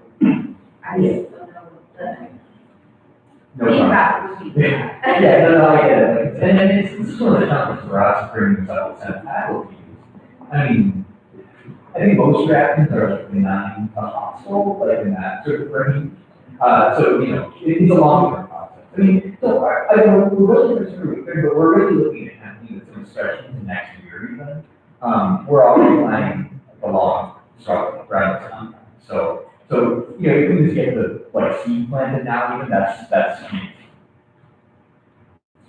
Okay, Millen, sorry. Yeah. Because I really like that you really come see, and then I take out the responsibility. Oh, yeah, absolutely. Please, anytime you get in touch, if you have any questions about anything, like, I'm super happy to talk about it.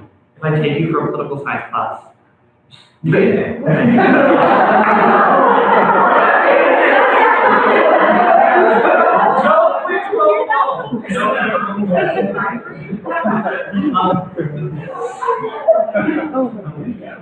Seriously, we appreciate you coming out tonight, and thank you, Millen, for organizing this.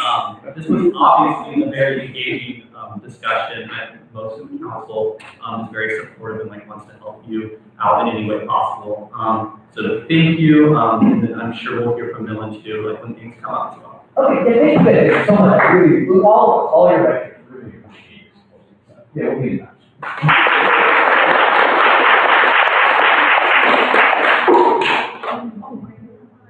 Okay.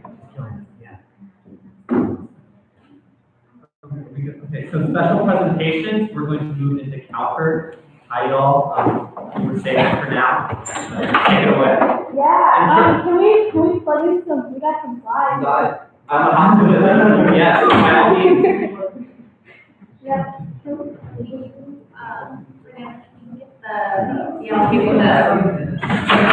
Do you guys have the laptop? You would like somebody?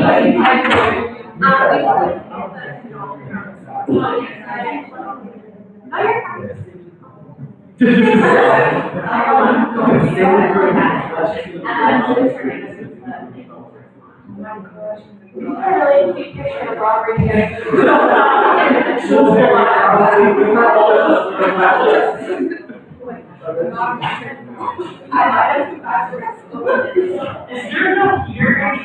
Guys, there's one mic.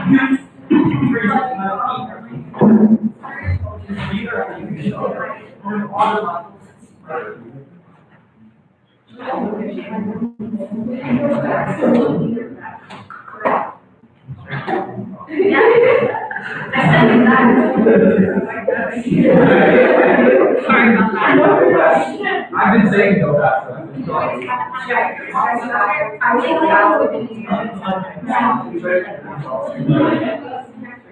No.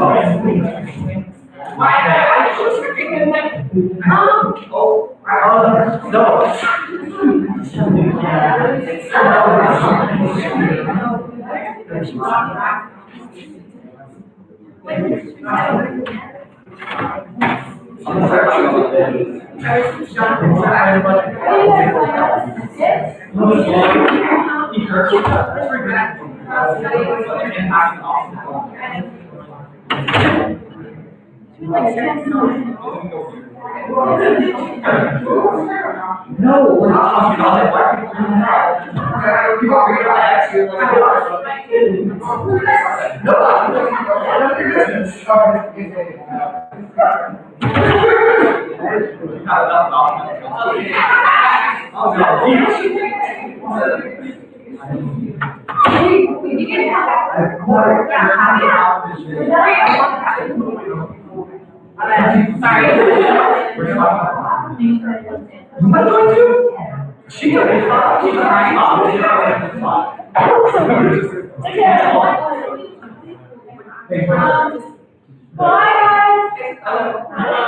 I'm Samara.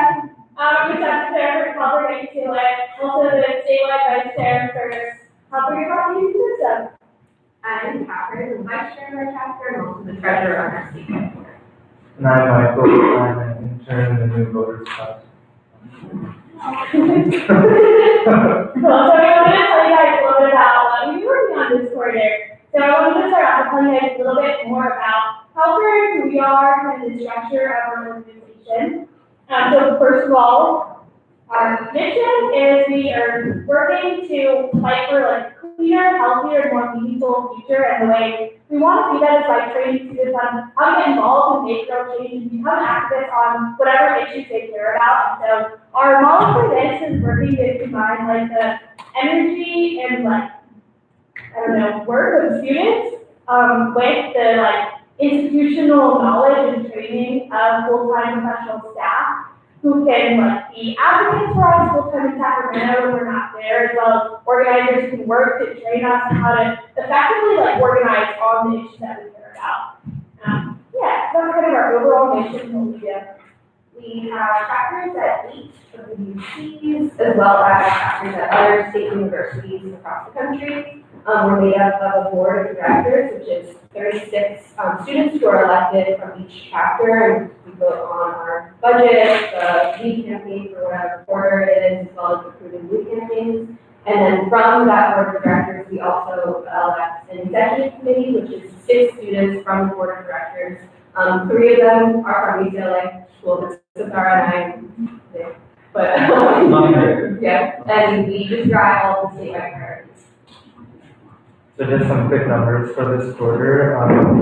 Just in this fall quarter, we had 280 people volunteer for Calvary in different ways. We have 27 interns, like or have a larger commitment each week to Calvary, and then we have 14,000 people that we educate through class that we educated this quarter through class presentations, and 18,000 in our Yeah, so we run like a bunch of different campaigns each quarter. This quarter we're running 5 campaigns. So I'm running our Plastic Free UC campaign. So you're going to hear me talk about it. It's done every week, but we're working to try to protect our oceans and our waterways from plastic pollution by actually just stopping it at the source and stopping the use of unnecessary single-use plastics. So we're working to get the UC system to commit to a system-wide ban on all single-use plastics on our campus. We're also working in pursuit of that, and UCLA really leads the way on this by making our own commitment to actually have some policies on our campus. We've been working a lot with our director of sustainability and REPACT, and there might be some upcoming announcements around that. So keep your eyes peeled. In support of this campaign, we've gathered 2,000 petitions from students. We've had 300 students take photos and 60 write handwritten letters to the president of the UC system, as well as we have 75 leaders of student orgs on campus sign on in support of the campaign as well. And so we will actually be delivering this support as well as the resolution that y'all passed last week. Thank you so much again for doing that. To the UC Sustainability Steering Committee at their January meeting, where they'll be voting on the proposed policy around banning single-use plastics. So we'll be spending dialogue with Marie and possibly presenting as well what students have set up this issue, really advocate for that change as well.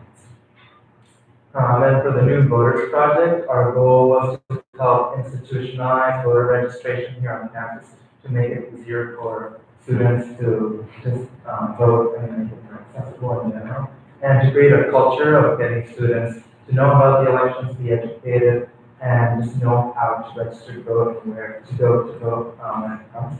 So we helped to get a vote center, which will be here in the next upcoming elections here in Akron, New England. So all the students, all the UCLA students that can vote will be able to vote here at the Akron Student Union as long as they're registered within LA County. And days before the election actually happens to in county codes. We're planning also to build a voting coalition with Bruins Vote. We've had planning meetings for that, and it's supposed to be picked up to a winter quarter. We helped 234 students register to vote this quarter, mostly through move-in day registration, which is part of the institutionalizing for happening. And we had 3 educational events this quarter, and they got 2 press releases. And they were doing in the ceremony.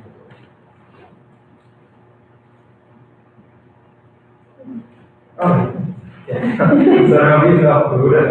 This is a campaign that we've had for a while, and well, not as but the goal is to make UCLA a B campus USA affiliate, and to ban neonicotinoids, which is a class of pesticide that is actually one of the major reasons why bees are dying. And it's really important because bees pollinate a lot of food that we eat. So it's a really important issue because of this. And this quarter we were able to get 268 petitions, 79 photo petitions, and it looks like, and we're working with Audubon Society and ESN to plant native plants as part of our process to become a bee-friendly campus. We're also going to have at the end of botanical gardens events to teach students about the importance of bees to our daily lives, and host events like our No Bees, No Bee event. And it looks like the administration is on board to ban neonates, and we are finalizing the application to actually become a bee friendly And our other campaigns are zero hunger campaign. I'm sure you all know about 40% of students in the UC system face some level of food insecurity, while UC services face hundreds of pounds per student of food. So we're working on getting UCLA specifically to commit to zero hunger, which means knowing where there are underutilized resources, knowing where there are foods to eat the food and getting that food to them. And so we've been working with groups like Oliver Hunger, as well as Spike Up Hunger, we held a roundtable, we held a roundtable a couple weeks back. We're planning on holding another one in the next quarter with all the students who work on food security. We collected close to 500 petitions in addition to the 1,000 we collected last year, as well as 88 letters written directly to the chancellor from students here on campus. And so moving forward, we're just working on drafting and MOU agreement with understanding that chancellor to sign on to that would just lay out all the steps that we can share for UCLA needs to take to end hunger. Then our last campaign, our affordable textbooks campaign, the goal is to get a UC-wide grant funded program for open textbooks. I'm sure you all know textbooks are really expensive. And so we held an open dialogue on the open access roundtable. For the beginning of the quarter, we collected 10 personal letters, 93 petitions, and 11 faculty sign-ons, and we were covered in the newsroom 3 times. And so next quarter, we're working to continue organizing quality support for students and faculty. Yeah, and we have some pretty cool highlights this quarter. We had a fall kickoff meeting. We had 103 3 new volunteers come out to our fall kickoff, which is our biggest meeting of the quarter where we really educate on what we do and how they can get involved in activism. And so it's pretty exciting to have a lot of people that, your Faye Robert came out and made a pretty great speech. We took back that into his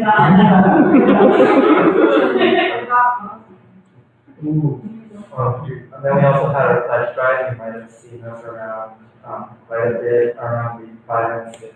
While we were trying to get funding because we are almost completely student funded. So through our opt-in fee of $10 per quarter that thousands of students here pay. So this quarter we were able to sign up 1,654 new dues paying members to help support our campaigns, and we built a lot of grassroots support, especially for the classic free UC campaign. And then once a quarter, we get together with all of the other office chapters of the other UCs. So we gather together in UCs in Barbara, and develop new student leaders, held trainings on key skills, and also discuss our statewide priorities and all of that. Yeah, we also met with some of the regions. You want to say anything about this, Robert? Yeah, briefly. First and foremost, call Jim on for permission before I did this.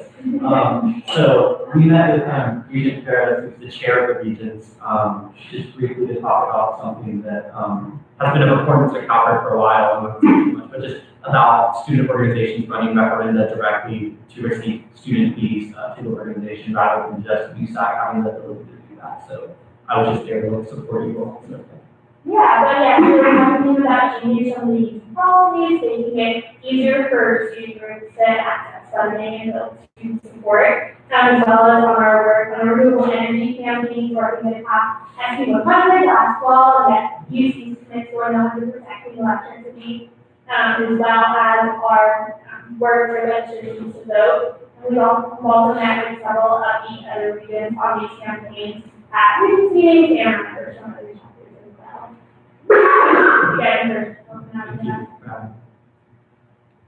Oh, so for next quarter, our lead campaign is still plastic free seeds campaign, just like this one, although we will have a lot of emphasis too in the new voters project because of the presidential primaries that are coming up. And we want to continue to run the 0 Hunger Texas campaign. The base campaign is one we run because we strengthen that. And we will be doing days of action to work to ban fracking in the state of California. So we're laying out the groundwork to maybe start that campaign.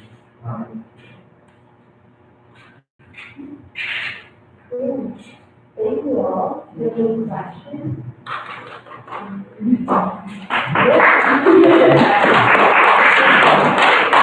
Questions, comments?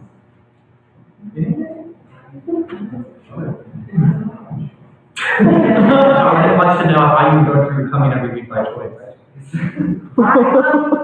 Well, some people are feeling so cute,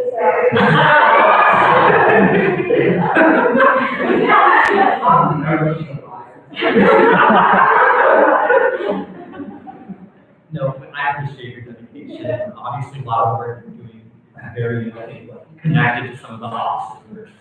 So, I appreciate it. Other questions? Okay. Thank you. I'm sure if there are, you will be back at the next meeting. Yeah. Thank you guys.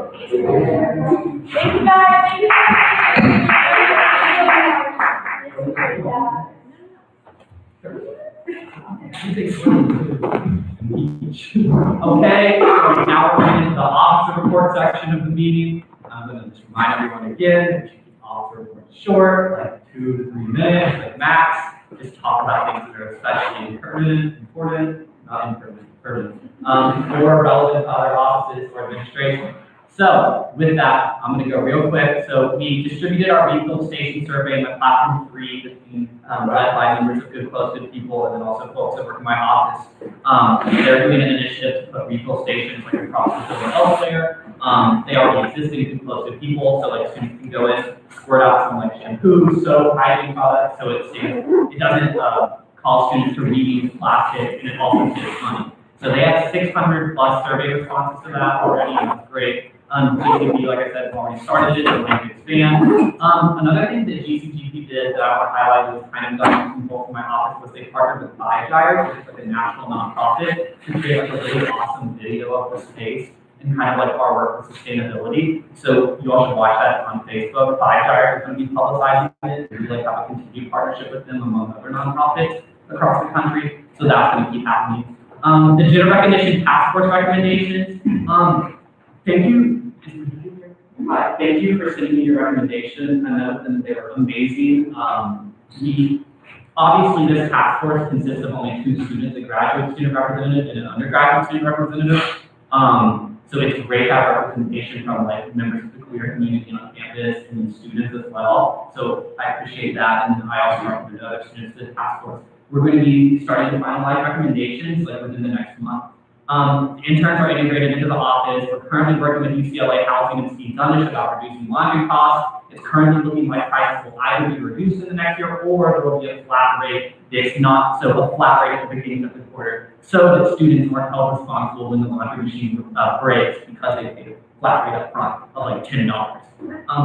So that's something to think about. Finally, with permission from Joanna, actually 2 more things. Joanna, I met with John Perez, who's the chair of the University of California Regents, to talk about some of the work that CalPERS do that I also support, which is opening up referenda for student boards to get direct access to student fee money, rather than doing an opt-in fee. They can do an opt-out fee after a referenda is passed. Finally, Scantons and Blue Books are still free. A lot of students don't know this. In class today, for example, students were like listing places you could get free scanned electrons and Blue Books as if you couldn't get them for free in the store. So I told them you could get them for free in the store. They didn't believe me. I told them to go down fast. They still didn't believe me. And I just really didn't want to do the thing where I said that USAC funded it, but I almost had to do the thing where I said USAC funded it because they are free still. So if there are students that are wondering where they can do the scan out for free, they can get them in the stores for free.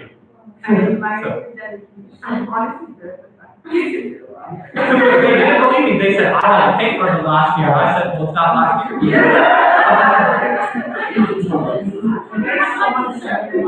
I really want to say, oh, pay for it. You did not.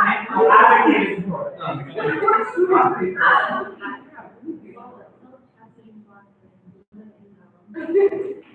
Yeah.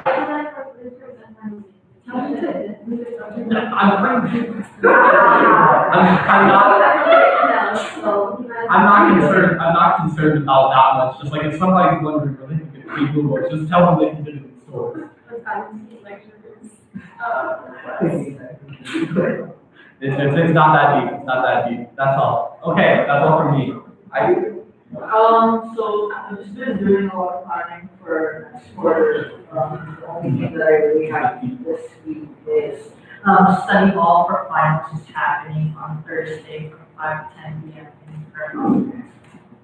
Yeah, that's it. Sure.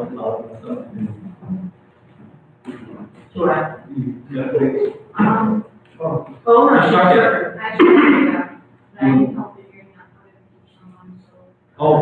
Not from this. Later. You can fire someone, I'll fire someone. Did you say who I think? Yeah. Genera, okay. Okay, Genera 2. We doesn't go to Genera 1 first. No, please. Okay. I went and visited with student accounting and talked with them about ways that we could increase the presentation of the budget and make it a little bit more transparent.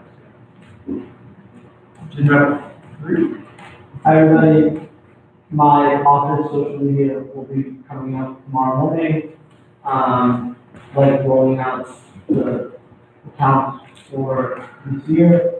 Beyond that, my free food fund committee has begun, compiling a list of,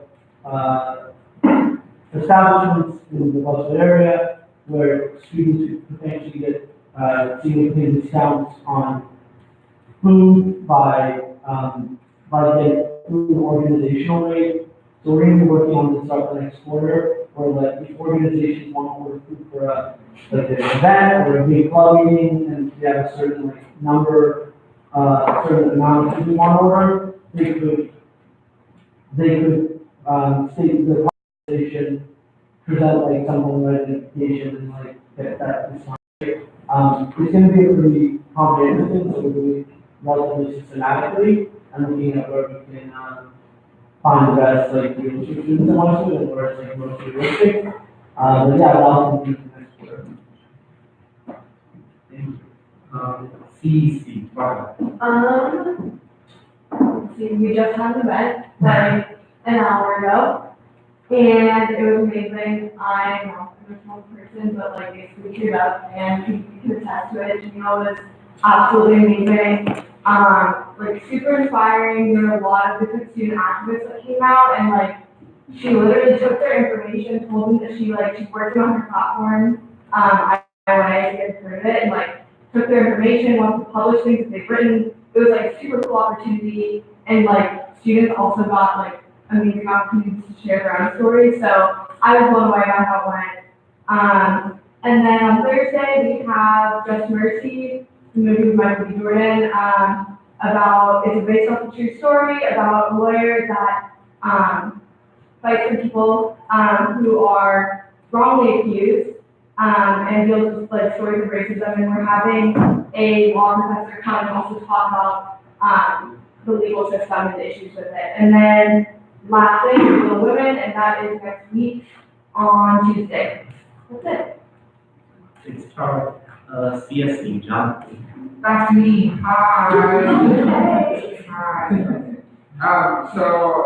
I'm super excited about this opportunity that we have. So it's the Impact Conference. Each year CSC takes delegation, usually take about 30 students. And it's an all expenses paid trip to the conference we do every year. Lodging, airfare, meals, transportation, like it's really it's a free time where you can like come and learn. Impact is all about there's taglines like service, action, and advocacy. There's just so many different extremely unique workshops that everyone can use. There's anything you can think of in those realms is there. There's so many different people from across the country. It's the largest conference of this type in the country. For college students as well. It has like histories like within CSC, like previous commissioner like starting the conference that like is now Impact, which is super cool also. But it is February 13th through the 16th. I'm not exactly sure we're leaving currently at the but if you need a class, I can do that. It's a free time. Applications are due on the 20th of this month because I have to book flights and stuff. But applications are out now, so they're on our Facebook, they're on our website, csc.org/impact. I will send it in our group chat as well. I encourage you to really send it to your offices, anyone. Truly is. It's like a free conference to go. Everyone's saying this, which low-key, I'm not going to lie. But still, out of state, you get off campus, you just spend Valentine's Day with me, so I what's better than that? Yeah, this is Just a quick thing, I downloaded the it's the last one, yeah, she's changing it now. Yes, that's another thing. Yeah, she's changing it now. So, no, any UCLA student can apply. But I'm really passionate about getting people. I love people in CSC, you know that. But I'm really passionate about getting non-CSC people to come because I don't know, I think it's important that we have a representative like on go. It is just such a cool opportunity and we are spending fees. So you pay for it, so you might as well go. Please apply. If you have any questions, please let me know. I'm really passionate about saving the time that I'm running this year. So yeah, that's where I'm at. It happens. Okay, Kat. Hello. This week is study break, so World Fest just had a meeting set up in the office on Saturday and Sunday. Very intimate. Tomorrow we have Word, we do. Right now we have 7 to 9, and on Thursday with the NBC, we have, we're breaking plates in staff on the Sunday. It's 2 to 4. And so I'm sure it's for it, so that'll be fun. And then on Friday, we have tiny desk conference in that office, so that'll be fun. That's all I have. Thank you for letting me back. Hi. Not that much this time, but we just started our safe parking advocacy group meeting. So we're looking for students to get involved in doing that. We're going to be formulating a plan for advocacy efforts over winter break, like a more solid timeline. But we want to get everyone who's interested in this group meeting so we can start sharing ideas about advocacy, outreach, and efforts. That's it. Who's that? Safe parking. I feel like I'm forgetting somewhere. That's what I was forgetting. Naomi and I are collecting course readers all week long. You might be wondering if it's week 10. We still need our course readers. Naomi and I are going to make a plan to collect course readers again, one, and maybe into week 2 if necessary. We'll see how it goes. Our turnout has been very low so far. So please encourage people, if they have course readers that they're not using anymore from previous quarters, please encourage them to stop by our office. It's in our graphic. It's like 12 to 2 in Naomi's office and 4 to 6 in my office every day this week. Thank you, Lily. We will move on to FSC. So a little short this week, but our lab coats are due this Friday, and I feel like a little bit at a loss this week because we still have a lot of lab coats that are available. And let's happen to that. We like prototypes everywhere. I've heard that from professors and that's like their classes and everything. So if you guys have any ideas like how to better prototype that, yeah. I don't know if you did a class track, but you could really just how you can see like when the labs are, like see on the field. I think like that would be really useful. Like the back and forth, the last field in the field is really just like reaching out to like the teams, like you can pop them like I don't mind changing them. Okay. Yeah, or even extending it to like week 1 because a lot of people not really like yeah. So yeah. Also, yeah, even if you, I don't know if you started collaborating with GCGP yet, but they'll be glad to like publicize it as well. So Snake is a good person to reach out to. Okay. Last one. I don't know if we talked to A or B, but I feel like letting A and B know, like to have PLS. Yeah, like the PC PLS and tell students. I think that's good. Okay, yeah. Yeah, we'll definitely extend it and have it. Okay, and then our daily giveaway was changed, so tomorrow is Monday, and that's Friday, from 10 to 12 in Plaza. Our brew cred survey is out now. I'm meeting with the brew cred center next week. I don't think that's really time. Because we want like candidates, we want to think about the special school with brew cred top art supplies that they're going to look at that. Yeah. Sweet. SWC, Eva. Hello all. Okay, so sort of FNC related. First thing is CARE. There, as we are all aware of, they're hiring for the open position of like CARE director, and there's an opportunity to meet 2 out of the 3 candidates, like just as interested parties for their students. And so Jennifer Jury's the first one is going to be available tomorrow from 4:15 to 5 p.m. And then next week, Shante Howard, who's like another candidate, will be available on the 10th from 12 to 12:45 p.m. And both of these will be happening in the Past Life Conference Room. So that's a really good opportunity to go and let us know and offer feedback on hiring. And then moving on to FWC, Volume Task Force is program DEC. Today, as Tara already mentioned, went really, really well. I'm just like really happy with how it turned out. It was like, incredibly rewarding. I think for everyone who went, extremely educational, very good turnout, really easy. Yeah, just thrilled that we got to work together and it went so well. And sort of hit a lot of our goals and like platforms for the years with like leaders and like people trying to do cool things on campus and getting people involved and making this place like better, safer, healthier for everybody. And then Island Body is scheduled to run for week 2 of the quarter. For necessities, I'm going to be meeting with ABC Luca and Director Rec and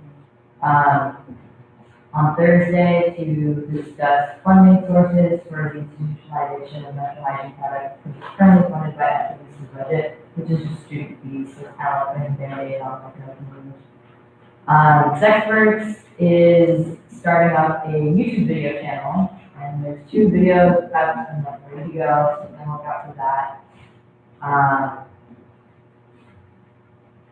Total Wellness, launch party for the quarter routine called From Within. That's going to be sort of all day on Thursday at different places on campus. And the routine is based on different stories of places on campus and how they take care of their mental health. And then finally, with FMC leadership, we're having Friendsgiving on Thursday. That's all. Thank you. Thanks for Isabel. Nice job. Oh, it's not working, but nice job. I believe. I saw Okay, nothing much, just one big thing that I really want to also express is, I spoke to Barbara Wilson, who's like the head of housing, and she has confirmed that if there is an international student who has a private final, regardless of what time the final is on Friday, and decided to flight and he should take both things, the overnight fee for Friday will be waived. I just want to stress that, like, before and since I've advertised this, I've had people reach out to me and tell me how to stay overnight at the airport, just stay on the street because of how unaffordable those $75 to $80 can be. So I know my outreach is just that much, so if y'all could really, really spread the word, I would really appreciate it. If like you could bring it to the OCC reps and the RAs, if the RAs could somehow also spread the word to their residents. Yeah, I would really appreciate it. I do have a flyer if anyone wants, I can give it to them. Sorry, last thing. The branches might not know about it, so someone comes up to you, start to talk to the manager of the residence hall or like So, you might want to consider putting down the dining halls. You can just send it to, I think like that's a lot of publicity, and they'll put it on the table then. I believe the action was setting up messaging to the international students.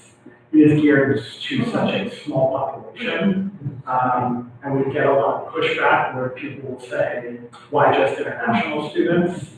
So.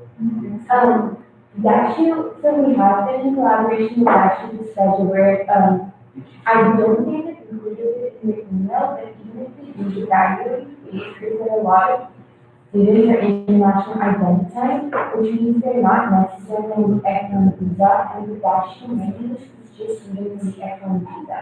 So, if a student, let's say, has somehow has an American passport but never grew up here, or still considers some other place visa, or has a J1 visa, or is on any other kind of sport, then you would not be able to action, which is like the kind of thing.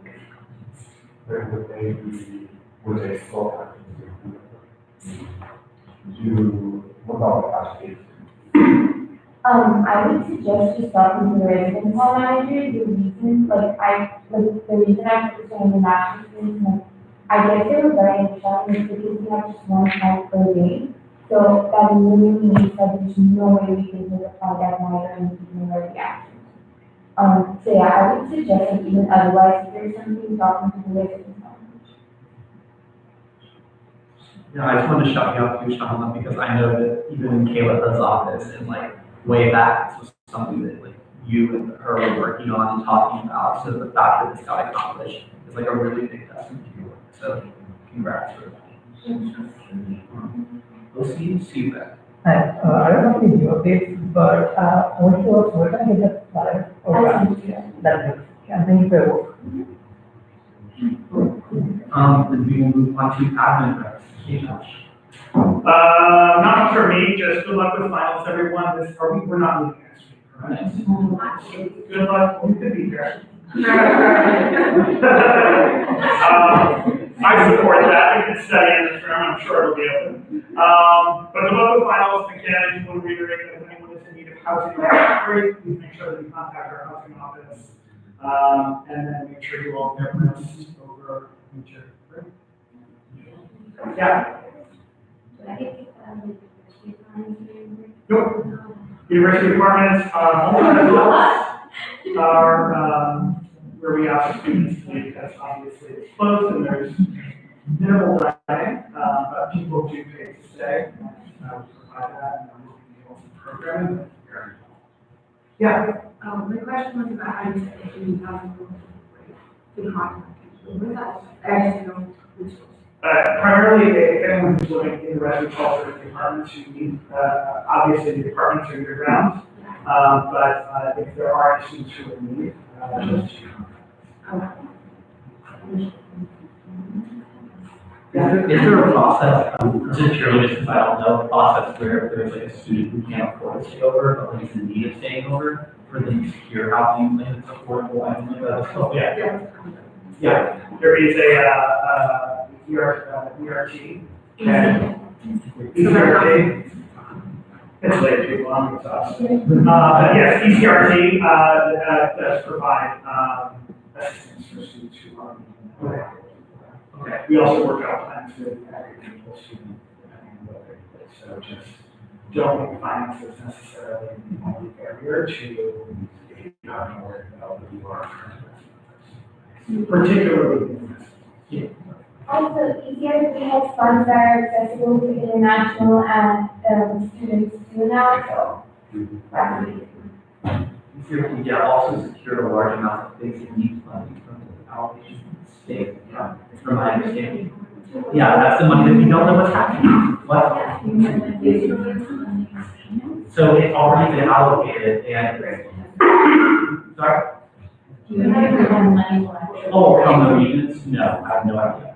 But yeah, that's part of the concern is that we were told after the fact that the money was allocated from basically to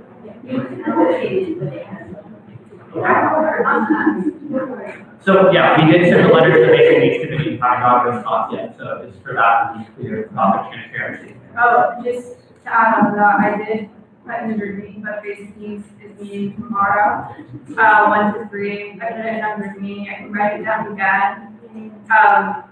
Like, you're welcome to just show up, that's what I do, that's what I've been doing. If you have questions about money, you can raise them there. Okay, yeah, hopefully they'll respond to our letter to the telegraph. In the phone. Okay, follow that. Okay, so, okay, Dr. Oh, cool. Jessica? Did you, do a microphone say? Oh, so I'll do that. That's not my thing to you, but. The interviews meeting that I talked about last week and the week before last week, like not last week, the week 7, is happening this Thursday. It's that really important thing where you get to meet with other leaders of ASUCLA, which is our student government on campus. So it's Thursday from 6 to 9, I think, or 6 to 8. Yeah. 6 to 8, I think. 6 to 8 what? PM. On when? Thursday. But like, if you want to meet your counterparts from the Graduate Students Association, the Board of Directors, or Student Media, UCLA, which are the 3 entities, including us, 4 total that comprise our student government at UCLA. This is a great place to do that because a lot of them are doing the exact same initiatives that we're doing, so on the graduate level or elsewhere. So this is a great place to like collaborate and like form connections to like accomplish your platforms. Sorry, it's what room? Oh, 6 to 8 p.m. Yeah. Do you know what room it's in? I can't remember, but it's probably. Yeah. It's probably either in restaurant or room reception. Reception, I think it was. Okay. So the room reception room is right next door to Acme Grandma. So yeah, if you're gonna be there, I will be there. Hopefully I'll see you there. Cool. Anything else, Justin? Okay. Fernando. Oh, just a reminder, Butler University is coming with a group of 9. I think they're all students. They basically want to make a student union for their school. And they just want feedback on how students interact with the spaces that are available around UCLA. So the student union is a big one. They are coming for a very short time window after I spoke to them, from 10 a.m. to 1 p.m. But if you are available during those times, I would reply back to my initial email. I will go ahead and email the people that have reached out to me separately. Okay. Then we will move on. Since Cena, there's no old business, we will move to new business. We will start with a resolution for tactic studies. Big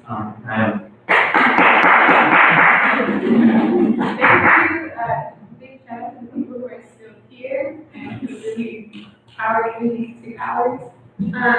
I sent you all the resolutions yesterday, but just in case you haven't sent it, does everybody have it? Yeah, you can put it in Zoom too. Basically, honestly, I would rather see. Yeah, you can request it. So I have to do it, but I'll do it. Well, obviously, like 2 things. As y'all can see, a few of us collaborated together to introduce this resolution to support the state California Studies Coalition. The committee, we talked about it a little bit, they meet here at UCLA at the beginning, or at the end of summer and kind of beginning of fall. And they worked very tirelessly with our internships and with our interns that are also here too, and have created a really beautiful resolution with a list of demands at the end.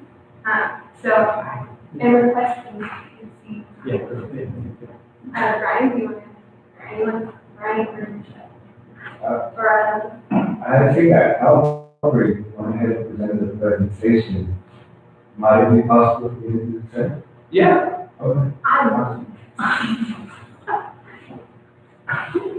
Okay, well, I asked Ashraf with the staff recently today, he's main liaison between the organization and the regions, and he sent me a link to a whole breakdown for that 15 million that we lobbied for in secure next year. So according to that, the fund is broken down into 2 pieces.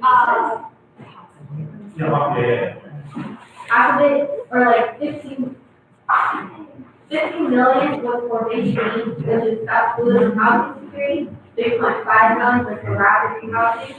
UCLA specifically got 150,000 as a base allocation, and there's 157 allocated for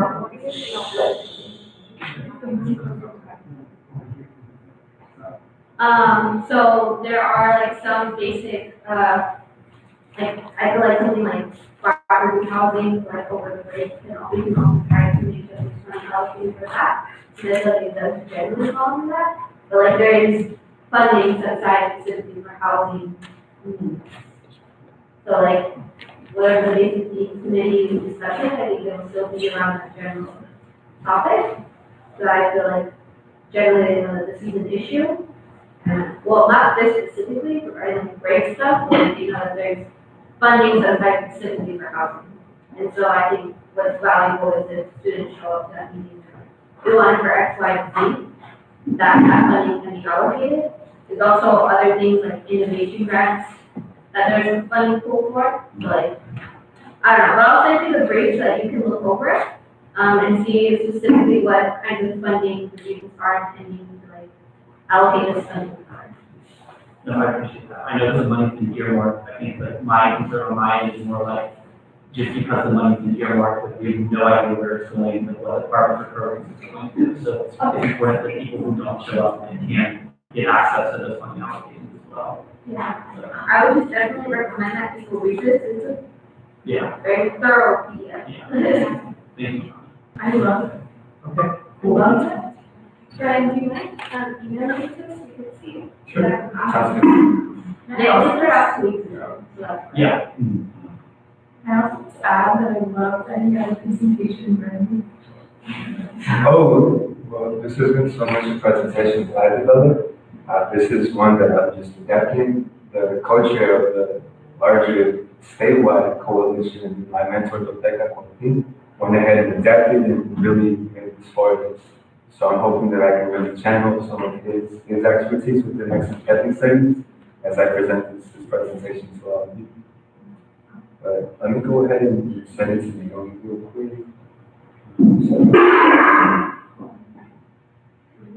Would it be the USAC? It's fine. Okay. So USAC Council?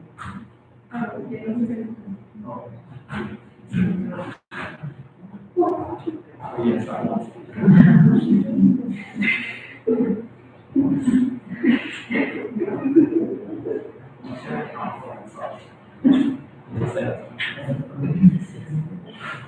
Yeah. That's how many people in USA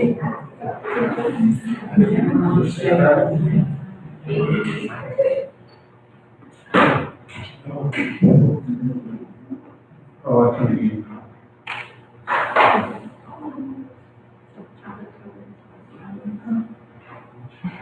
If you want, you can start and I can just send it as I get it. Y'all want to, or y'all do that? Yeah, okay. Oh my God, I didn't know.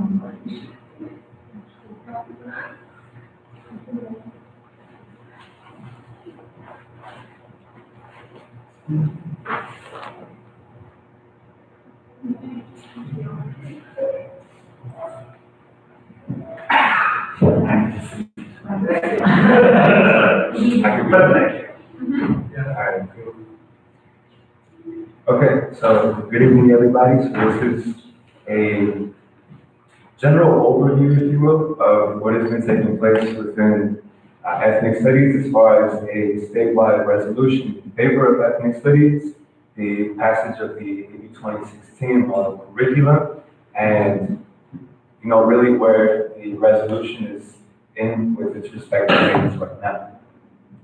So first and foremost, before I begin, I'd like to go ahead and just acknowledge that we're on land, and with that, we have to, really respect a lot of the ancestors that are here, as well as carrying on the tradition and the mission of UCLA, and respecting, acknowledging, and carrying on the traditions of respecting, acknowledging, and really moving on with a decolonial, anti-colonial framework in mind. From then on, I think we can really talk about why ethnic studies is so necessary.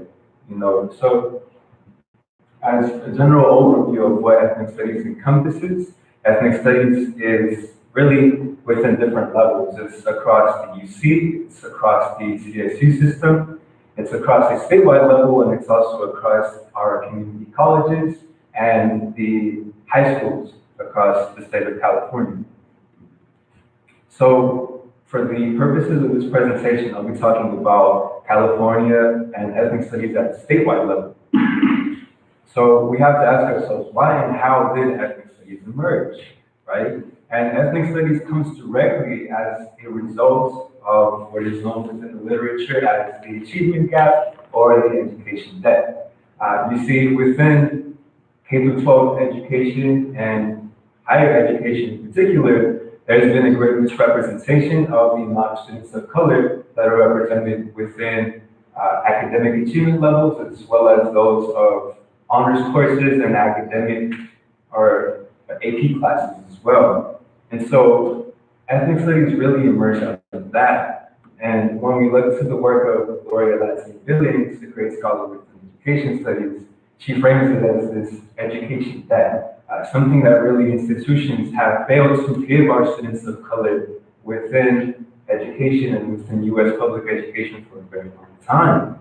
So now when we look to a lot of the different historical processes and legal frameworks that really carry ethnic studies forward, we see a lot of movements toward desegregation. And we have Mendes versus Westminster, for instance, that called against the segregation of Mexican American students within the public schools.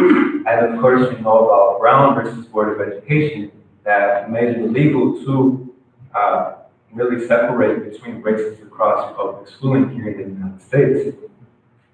And so there's also been a tradition really of activism and activist scholarship within ethnic studies. And we can look no further than to the 1968 Chicano student walkouts that took place here in East LA.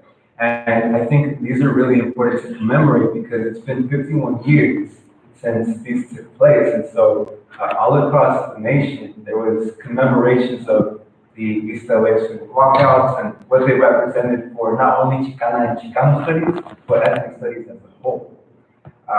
With that being said, there was also the Third World Liberation strike that took place over at both what was then San Francisco State College, or what is now SFSU, and at Berkeley in 1969. And these would be the 50th anniversary that this really took place. And what this called for was a third world college that encompassed the four main oppressed communities of color. And these are the Chicanx, Latinx communities, the American Indian, Native American communities, the Asian American Pacific Islander communities, and the Black African American communities.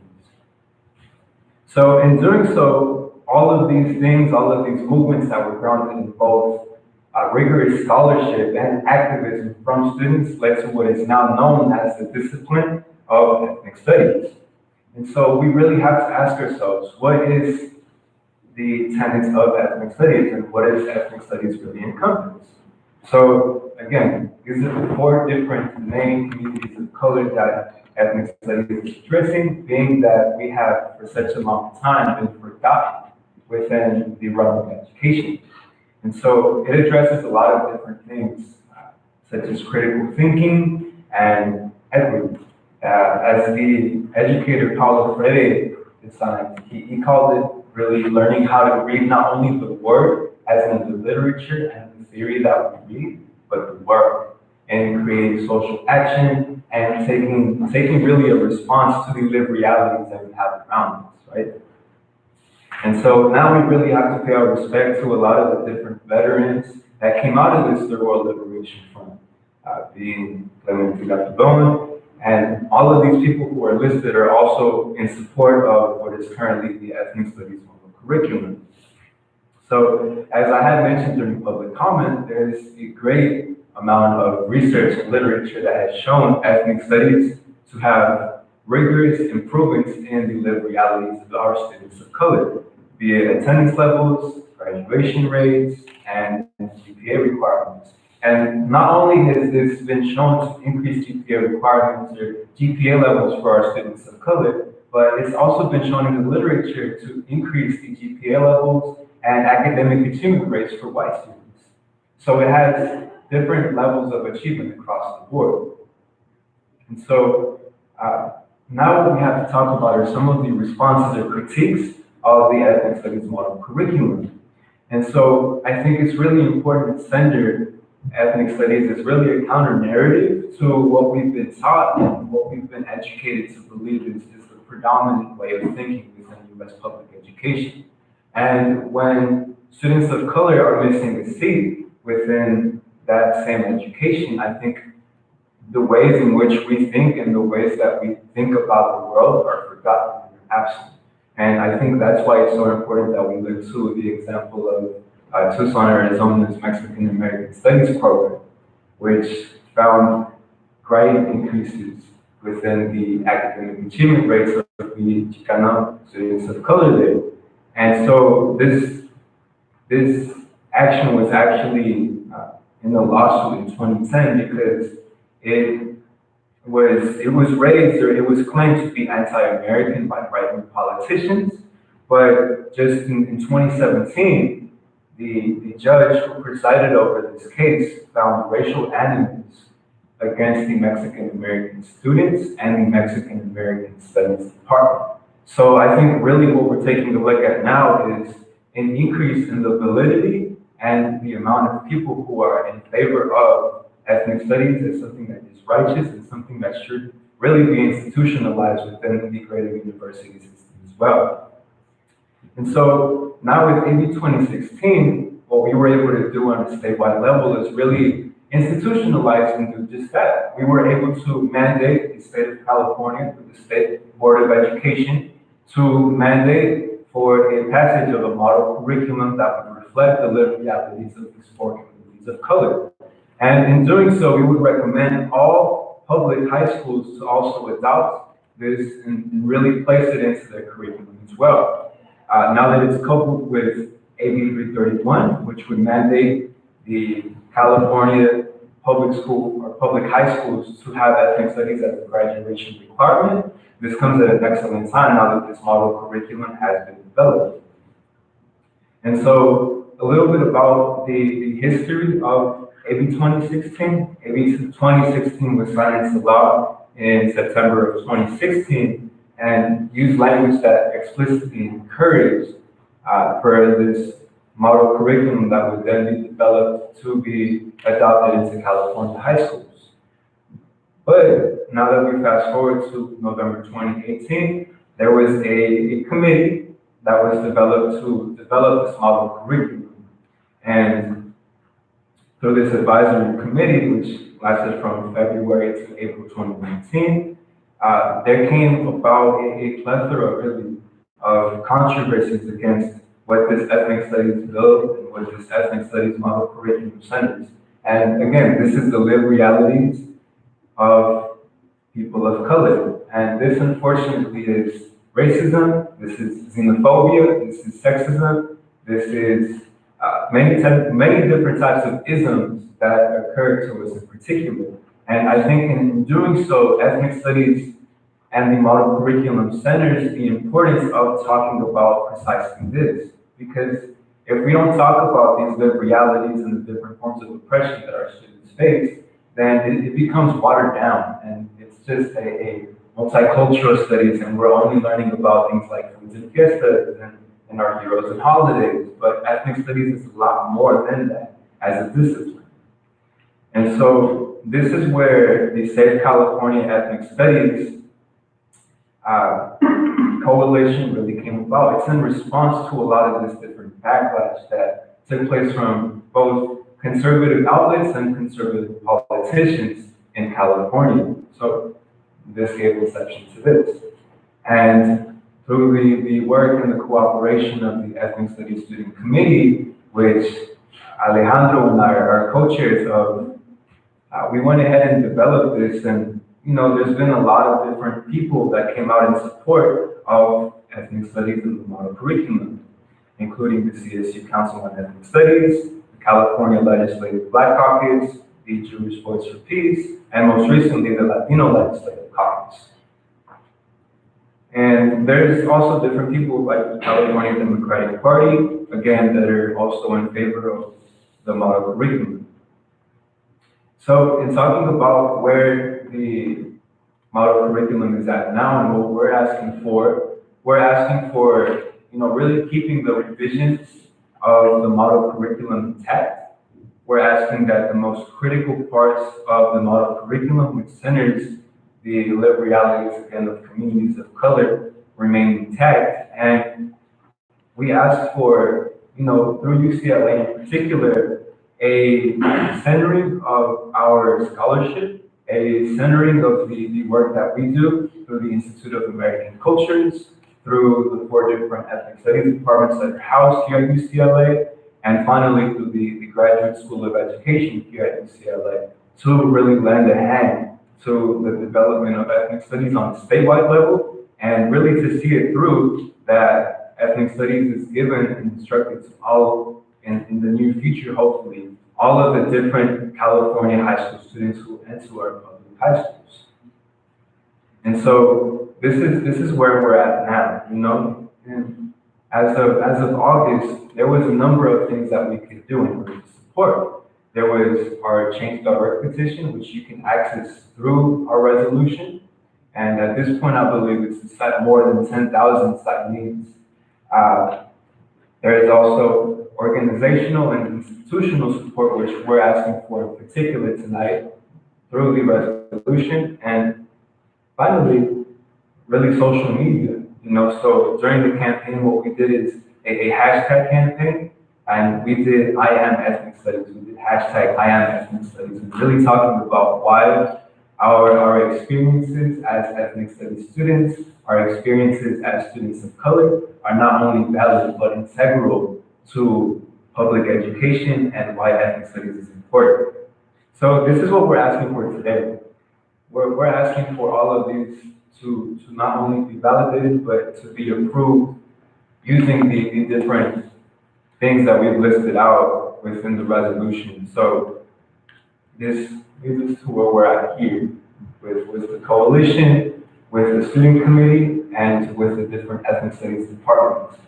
And with that being said, I really urge that you take a critical mindset with taking a look at this resolution and seeing the futurity of what UCLA might look like in the future. We really have to keep in mind that in 2 or 3 years, none of us sitting at this room are going to be here. Quite frankly, there's going to be different people, different students that are going to look completely different from us, whether that means more students of color or less. But what we have to do now is really in our hands, and that means giving students an opportunity to learn about themselves first and foremost, so that they can gain the confidence, they can gain the agency, they can gain the academic achievement levels necessary to not only survive, but also thrive in an environment like UCLA. Thanks, everyone.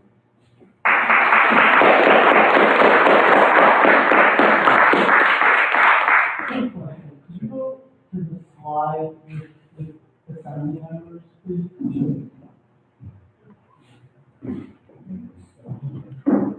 So, what is this one here?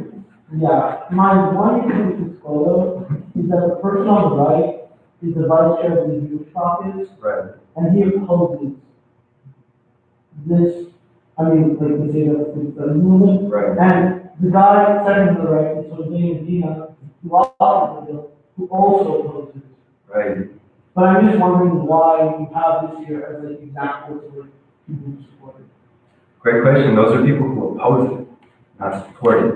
And so we really have to talk about private interests when we look at this picture. So Ben Allen, who is the fellow to the right of the picture, he supports AB 2016. He supports a mandatory ethnic studies requirement for the state of California.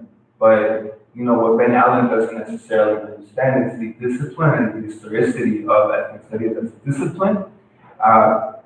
Jewish studies, you know, have been instituted for centuries now within American public education and within higher ed as well. But within Jewish studies, it really takes more of a historical, cultural, or religious approach to the study of Jewish people and the experiences of Jewish people here in the United States.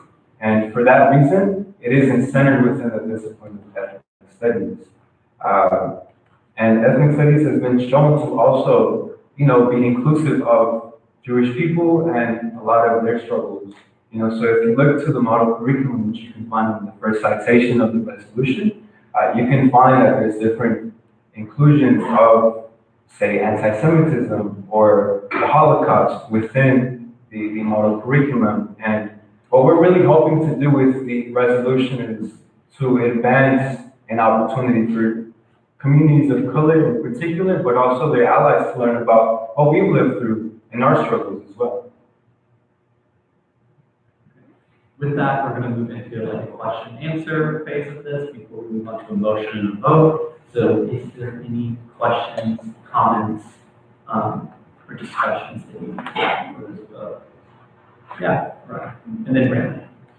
So as far as I'm aware, this, the bill has already been passed, and they're just, working right now to make amendments to it. So what is it exactly that you want?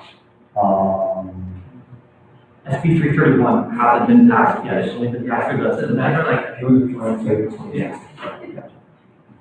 Yeah, so AB 2016 was passed in July 2016. AB 331 is still within the committee here in California, it's still being discussed.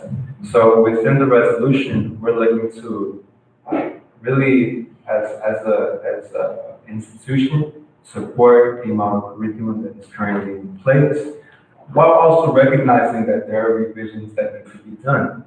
The Said California Ethnic Studies Coalition has made it explicit that if more time is given, then revisions will be made to the resolution. And they admit that the State Board of Education did not, in fact, give them enough time. They had no more than 3 weeks to develop what's more than 300 pages of a resolution that was to be given to high school students across the state. And so what they're asking for, alongside keeping the model curriculum that is critical, is also for more time to develop areas for more revisions, including the representations, or greater representations, I should say, of people like Central American students, or Asian American students, thank you.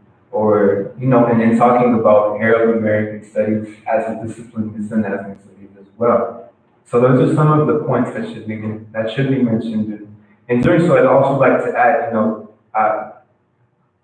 ethnic studies centers communities of color. That does not mean that we don't talk about forms of oppression that allies have faced. And I think that's really where a greater focus on the oppression that our Jewish allies have faced can really come within. And so within the letters of support that we've gotten from people or organizations like Jewish Voice for Peace, for instance, that's one of the things that they have made clear is that they'd like to see a greater inclusion of the Jewish community and, you know, a lot of these instances of anti-Semitism. And both my mentors, Tori co-chairing the coalition, Dr. Gad Qualtin and Dr. Teresa Montaño at Costa University Northridge, have made it clear that this will be one of the points that will also be revised. I agree. I have a statement on behalf of the youth community that I'd like to read in a second. But I agree 100% that like anti-Semitism is a very important part of the conversation. I think one concern is that in the glossary of the ethnic studies model curriculum, anti-Semitism isn't even defined. Like I can read every phase word, and it's only a part of that. I find that very problematic. Yeah, I'll read, I have a statement to read on behalf of the community. If anybody else wants to talk, that's fine. Does anybody want to talk before Brandon makes the statement? I do have a question. I have 2 questions now, actually. The first being, like, can you just talk a little bit about the history of the political commission strike? And like, I guess just why originally like there was no parent involvement in the episode. Parent involvement? No. Parent involvement. So the Third World Liberation Front was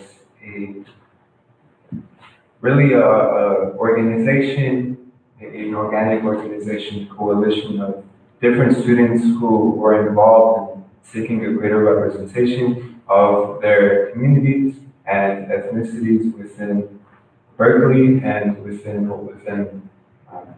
San Francisco State College, and is now the San Francisco State University, or SFSU. And in doing so, they demanded that the development of a third world college that is independent of the oversight and autonomy of the general departments or academic departments at both SFSU and Berkeley developed. Although it never actually came into fruition, what was developed was a ethnic studies department, and that came with the first ethnic studies department to be developed in the nation, which was the Black Studies Department on behalf of SFSU. With reference to the Arab American community, that wasn't a point of momentum that was explicitly risen within the discipline of ethnic studies until recently. And so within Asian American studies, Arab American studies very much falls within that, within the literature, and is slowly making its way as something that's more independent as well. But I think what we're taking a look at is really the trends in terms of demographics and immigration, just like Central American studies, for instance, that we've seen here this quarter, through the Chicano Studies Department, has very well made way for its own fruition and its own presence within ethnic studies. So it's something that's been risen more recently, but there's definitely scholarship and different writings that have been written with relation to Arab American studies and Arab American students. And there is inclusion of that within the model curriculum as well. I think you mentioned earlier, when we were looking at the model curriculum, that it's also going to be talked about as within certain lesson plans, with, in regards to like Pacific Islanders and Arab Americans too. I think you should totally favor them too. And I have a question for Brandon. I don't quite understand, what you were talking about. In regards to what? In regards to like anti-Semitism within Yeah. studies. So in the glossary of terms, like many things are defined or included as like, at the end of the document, there's a glossary, and I can send this if you'd like to see, of everything that the curriculum, like, either considers important or wants a footnote or whatever.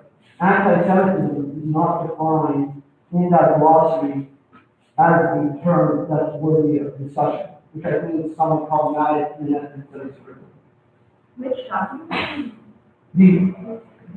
can send you the copy I have is because they removed the original working, the working draft of the curriculum to my knowledge. I have a copy of the glossary itself, but I can send that to you.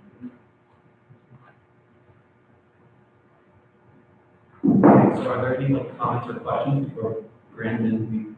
Yeah, Tara. Just a quick comment on it. I think it's a little bit of a misrepresentation to say that like there's a lot of a large majority of the lobbying that came behind postponing the vote on this certain bill came from the Jewish community, and the sense that there was like an inherent misrepresentation of the Jewish community throughout the bill, negligence to even like discuss terms of anti-Semitism, and then also like using in certain areas different anti-Semitic tropes when referring to things in regards to Israel, for example, and a lack of accountability for that. And that's part of why, like, to me, when I look at this glossary, like, it's really indicative of something wider, because it really, if you look at some of the terms that it overall, it has capitalism, it has citizenship, it has class, it has LGBTQ, it has, like, diaspora, it has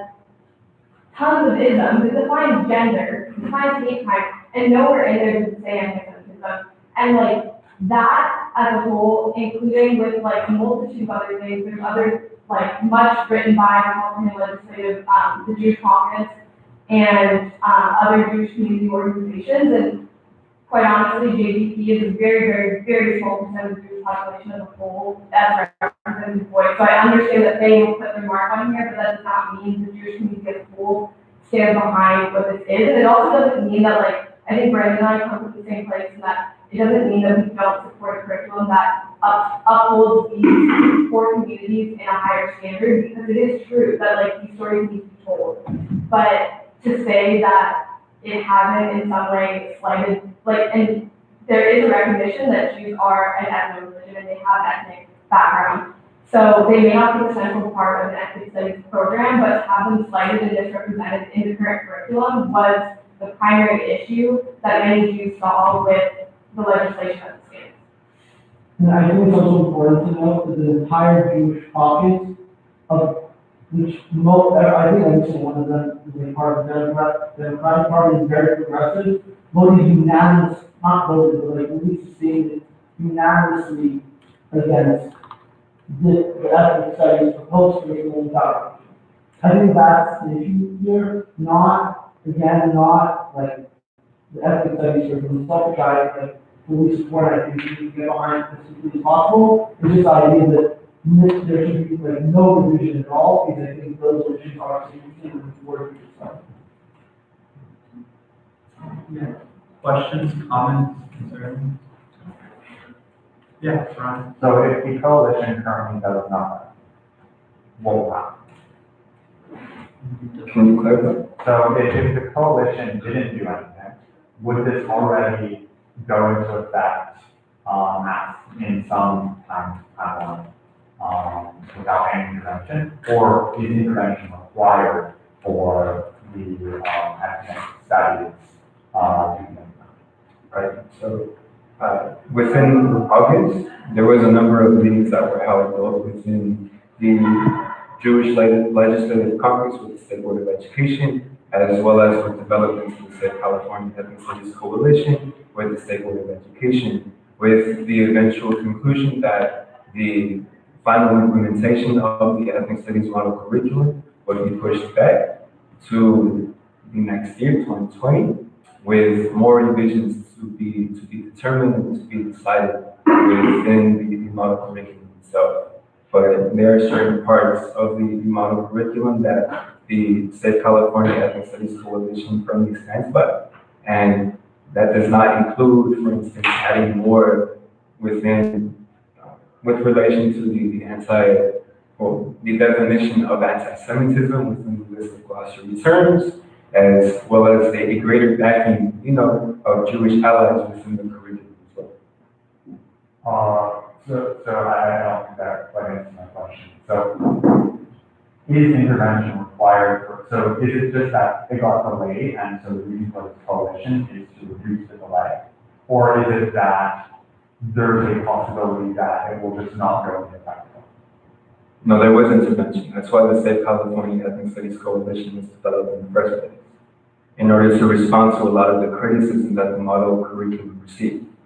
But in doing so, the intervention really came to a standstill, and right now we're at a point in which there are some very minute details of the model curriculum that are being discussed. But as of now, yes, it will be delayed into 2020. So so what I'm understanding here is what you're saying is that if the coalition did not do anything further, the ethnic studies program would be implemented just with delays. If the State California Ethnic Studies Coalition did nothing further, then the product that we would have going into California public high schools would be nothing but that of heroes and holidays, and learning more about MLK and learning about the different foods that Mexican Americans eat when it's 4th of July. That's basically it. And it wouldn't be a admission, and it wouldn't be to a critical understanding of the face oppression that communities of color have faced historically. And is the coalition willing to put in the additional items that people observe that they mentioned? Yeah. Okay, so let's limit it, like 1 or 2 questions each time you're called so other people can talk. Yeah, Brandon. I would just say that at least the resolution that's on the table right now says minor to no revisions. I mean, anti-Semitism, quite honestly, Wait, where does it say to no revision? I know it says to minor, but Just to- I'm just one off there. No, you're good, yeah. Yeah, it's only minor. Only minor revisions, considering that, like, I'm introducing a new concept that isn't a small concept to define, it's very complicated, and like, and again, this is not to discuss, like, this changing the nature of the curriculum, it's just saying whether it should, like, should it be, like, some part, like, some small part of it, but it does require, like, more than, like, a minor change. I think that's at least the issue I have, or I was like, one, two, If I can clarify, the ethnic studies resolution that we have in front of you tonight is serving as a baseline of support for the ethnic studies model curriculum. It does not go into the minute details because that's also being processed within a level of its own. And as was discussed, the State Board of Education, as well as the Safe California Ethnic Studies Coalition, are currently working alongside one another to really break down more minute details, such as those that you're referring to, of the model curriculum and what's being discussed and what isn't. This resolution that you have in front of you tonight really is just affirming and speaking to the integrity of the ethnic studies model curriculum and really dedicating the scholarship that UCLA produces and making sure that the revisions that are made and making sure that the implementation and what that looks like within California public high schools is accurate and critical. Yeah, is that Mahika? Yeah. Okay, cool. Yeah, so like just speak on what we're doing here tonight. So we're looking at like Ryan's reiterated, like the resolution itself, and what USAC will be like voting on as the words stand in this document. And so I think we should probably focus more of our, like refocus our conversation on like the wording of this document and sort of stray away from talking about like the actual bill. Because obviously it's very important that they're intricately linked, like basically the same thing, but what we're doing here is, as a council, in my opinion, not like drafting policy. We are like trying to look at the policy as it stands in the context of the media and in the context of what it represents to like UCLA student body and beyond, and our communities. And yeah, I just like don't think it's correct to like keep really talking too much about like how we could possibly change the policy itself and talk more about like what we can do with this resolution that reflects like the values that we want to promulgate. Yeah, okay. I agree with that. I just want to add on that because I understand too, Brandon, or at least I'm trying to understand your concern, and it does sound like something that like I think that reasonably if all these other terms are included in the glossary, it should be included. I'm just wondering like how to phrase that outside of like only minor revisions, because obviously like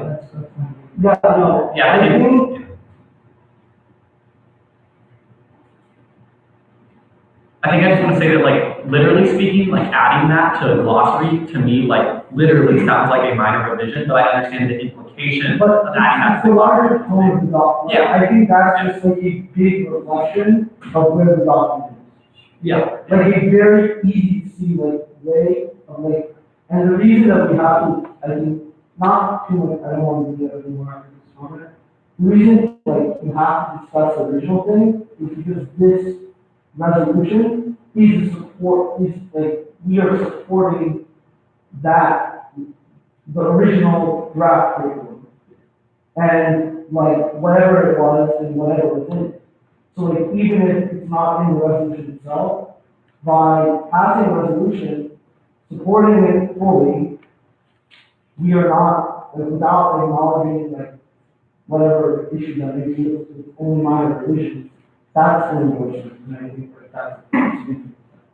My question was just in regards to the philosophy, so I don't That's know, fine. speak on behalf of the whole thing, yeah, Lillian and, yeah. For clarification, this resolution is to save the ethnic studies program coalition, not to support the exact document, right? It does, No, it's seek to preserve the data model curriculum for the, like, that's the first resolution line. Like, but, yeah, the emphasis is to maintain current curriculum.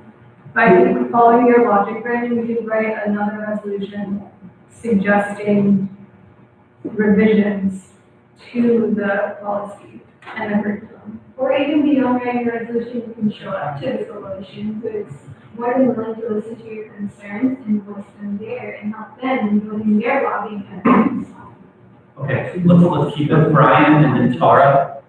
If I might add, just in speaking to what the implications are of the model curriculum itself, the model curriculum was centered with a race-based focus, and in speaking to that, there was a number of different ethnic groups and racial groups that, were really aimed to be supported and outlined with relation to these forms of oppression and what these forms of oppression might entail within these communities of color in particular. In speaking to anti-Semitism perhaps wasn't as involved, it wasn't as outlined within the model curriculum itself, because the Jewish community isn't considered within the discipline of ethnic studies to be a community of color. They're Jewish allies, not necessarily a community of color. In doing so, that might not so much center the experiences or forms of oppression of these communities of color. This does not mean, however, that they're not Jewish people of color that do experience these forms of oppression. And so in speaking to this, I think this is really where anti-Semitism can be centered, particularly with a lot of the anti-Semitic hate crimes that we're seeing even today. But I think we have to center this within the conversation of the forms of oppression that Jewish people of color are facing, and not so much the Jewish community in general, And, within the comment of the establishment of another resolution in favor of this amendment resolution. Wait, sorry, who's still leading the resolution? Oh. Sorry. I think we can control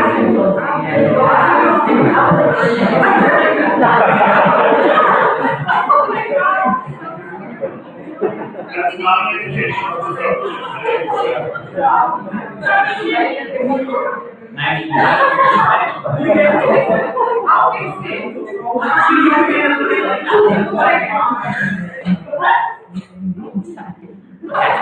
I think if I can wrap up my comment though, and speaking to what we have tonight, I think really the resolution speaks to learning and taking from UCLA, taking from the scholarship that UCLA has to offer in order to make this diverse and inclusive of everyone that is included within the ethnic studies discipline as it was centered 50 years ago.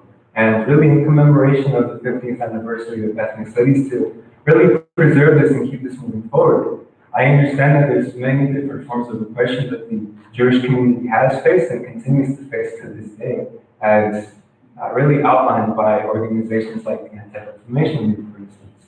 But this does not necessarily have to take away from the development of an ethnic studies curriculum. That can also be pursued, and we're more than happy to be in solidarity and stand in solidarity with those efforts.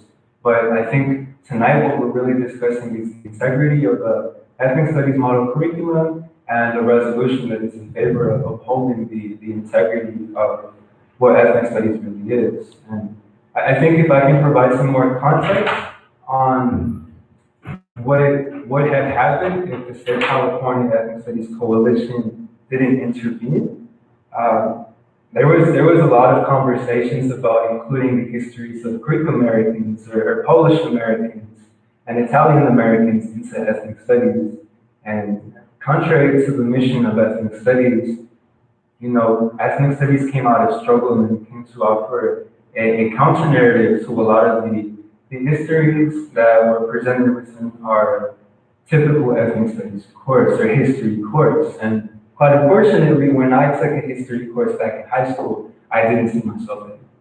You know, and that's exactly what ethnic studies is doing. Okay, well, I think Brandon's still wondering something, and then Orion, do you have a question? Yeah. Okay, yeah, Orion and then Brandon. Yes.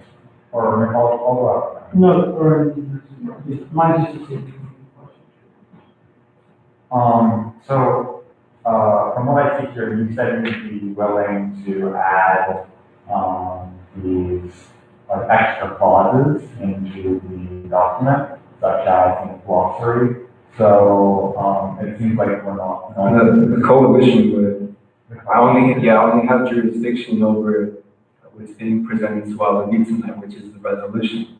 I have no take with the model curriculum. I'm not involved in that process. Okay, so what I'm thinking here is that if there's no, nothing against putting in, those things into the glossary or elsewhere in the document or changes, then we can just add a note to this,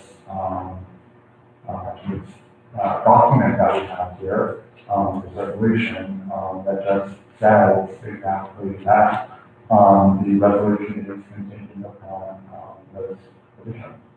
And if no one opposes that, then we just go.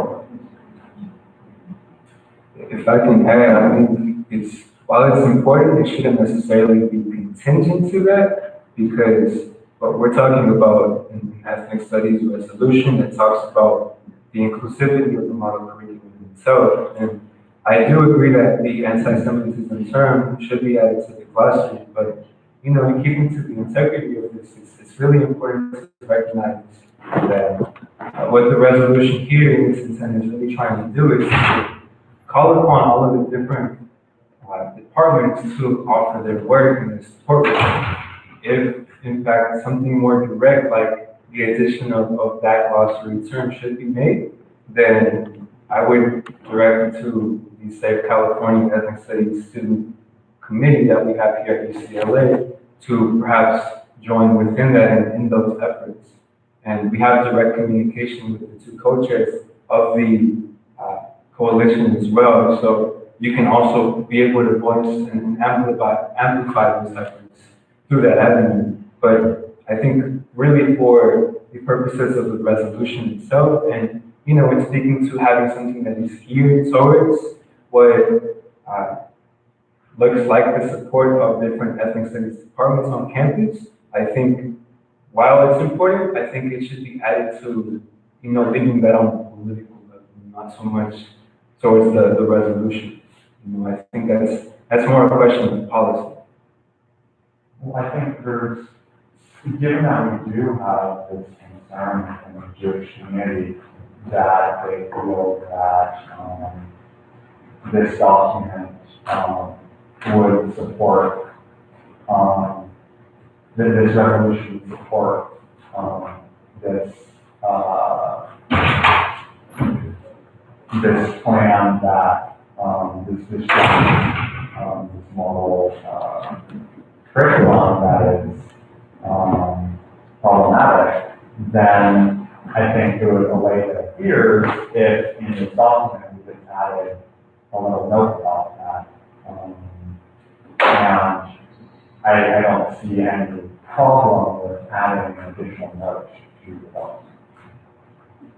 I don't think like by adding this to the resolution, it's not like he can sit here and promise us what's going to be put into this huge document. So like from the Jewish community, I don't know what I'm supporting when I say this because I really don't know what those minor changes look like, what the tone of it is. So I think like just adding things into the resolution isn't necessarily going to change like the substance of what the issue is. Because I think there's a lot of concerns as a whole about the tone of the document and like the few places where Jews do come up. Sometimes in relation to Israel, which is probably an elephant in the room of like, that's a very political topic, but for a lot of Jews, like that for that to be like the one instance where it's focused on and then demonized and otherized, whatever you want to call it, for a lot of Jews, that is an issue. And I think that's something like that, and that also becomes a difficult situation when you start talking about like Arab American experience. There's a lot of ways in which Jewish American experience is inherently tied to that. So you start getting to very sticky realms, both like Islamophobia is in the document of the glossary and things like that, and a lot of those issues have historical ties to each other. So I think like for us to sit here and like, promise that those things are going to be changed, like that's just not going to happen in resolution. So if I can clarify some of the things that Tara mentioned just now, the ethnic studies component and one of its particular lesson plans, which you can look at within the appendix, speaks to the Palestinian-Israeli conflict that's taking place within the Middle East at this time. And within the larger shape of ideology and how ideology is shaped and really changed, the Palestinian conflict in particular is highlighted. And in speaking to this, I think that's when the Arab American experience is highlighted the most. I don't believe, in fact, that this is inherently anti-Semitic. I think this is speaking really to a pro-progressive platform that the Safe California Ethnic Studies Coalition is intent to really preserve. And this really speaks again to, you know, a lot of the larger implications to what is taking place on an international level. And we can take a look at this through a lot of the different United Nations resolutions, for instance, that call upon the different territorial expansions of Israel as something that is internationally against human rights law. So I think the Safe California Ethnic Studies Coalition and the Ethnic Studies Model Curriculum really draw on those as examples of, you know, human rights and human rights efforts on a global scale. I think that's fair, but if you're including that, that's why it's all the more important to include anti-Semitism as also a problem. Like, if you want to make it like not about Middle East, that's 100% fine, and we won't, like, that's a really big issue. But if we want, like, we can't go both ways. And I think that's the main concern. That like when it does come up, the Jewish voice is excluded, but then like there have been multiple Jewish, not just hate crimes, but massacres, and Jewish UCLA students' parents have been killed in anti-Semitic hate crimes in the past year. And the fact that that's not even mentioned in the California Ethnic Studies curriculum, when those hate crimes have occurred in this state, quite honestly, like I think that's concerning for me. And this is very true, and this is a really good take, and I appreciate that. You know, in speaking to ethnic studies as a tradition, I don't think that the discipline has really looked to revising the inclusion of Jewish Americans and their lived experiences. I know, for instance, within my community college as a transfer student, the question of hate crimes against Jewish folks and Jewish students was definitely addressed, but within ethnic studies courses it wasn't. And I think this really goes back to the definition of ethnic studies and what it accounts for. If I may, I'll go ahead and pull up a document that came from the CSU Council on Ethnic Studies, and the CSU Council on Ethnic Studies was directly developed in response to the development of a diversity requirement at the CSU level. And these are some of the different leads of the department. So one of the things that they made clear within their letter is, I'll go ahead and read it here. Ethnic studies recentered the studies of people of color, African, Black American, Asian American, Latino Raza, and Native Indigenous Americans to ensure that the study of ethnicity and race in relationship to these peoples were done centered from the perspective, questions, needs, and aspirations of the peoples being studied, an intentional counter-narrative to that which centered the study of people of color from the perspectives, needs, questions, and aspirations of white supremacy or whiteness as some inherent norm of humanity. It goes on to add, thus, there are some studies that center or at least address the topics of race and ethnicity, but they do not center the experiences, intellectual traditions, and liberation struggles of people of color in America, where people of color is an idiomatic phrase referring to the peoples historically and continually excluded from and oppressed by the project of whiteness. We appreciate those other studies, but distinguish ourselves from them. For example, any studies of European ethnic groups or groups assimilated into or overlapping with whiteness are typically not within the scope of ethnic studies, except when centered in the experiences of people of color who are doing critical or comparative studies examining those experiences in the ethnic studies context. Therefore, the study of Italian, Portuguese, Spanish, or Polish ethnicities would fit traditional white or Eurocentric curricula, not modern ethnic studies. Specifically, we have been told that some legislators are arguing that Jewish studies isn't ethnic studies.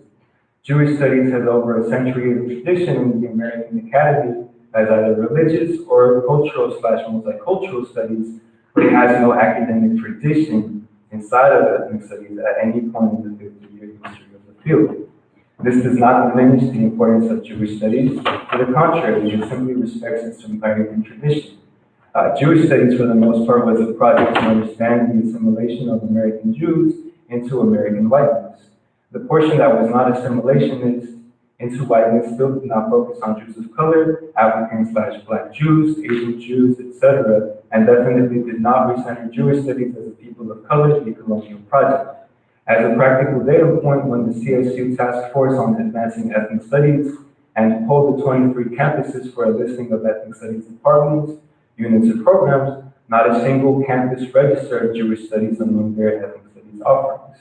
So I think what we're really speaking to here is, the question of why anti-Semitism, why hate crimes, and why Jewish studies in general isn't covered in the ethnic studies model curriculum. And if we can really go to a simple answer, I think that's really because Jewish studies does not fit in within the tradition and the discipline of ethnic studies.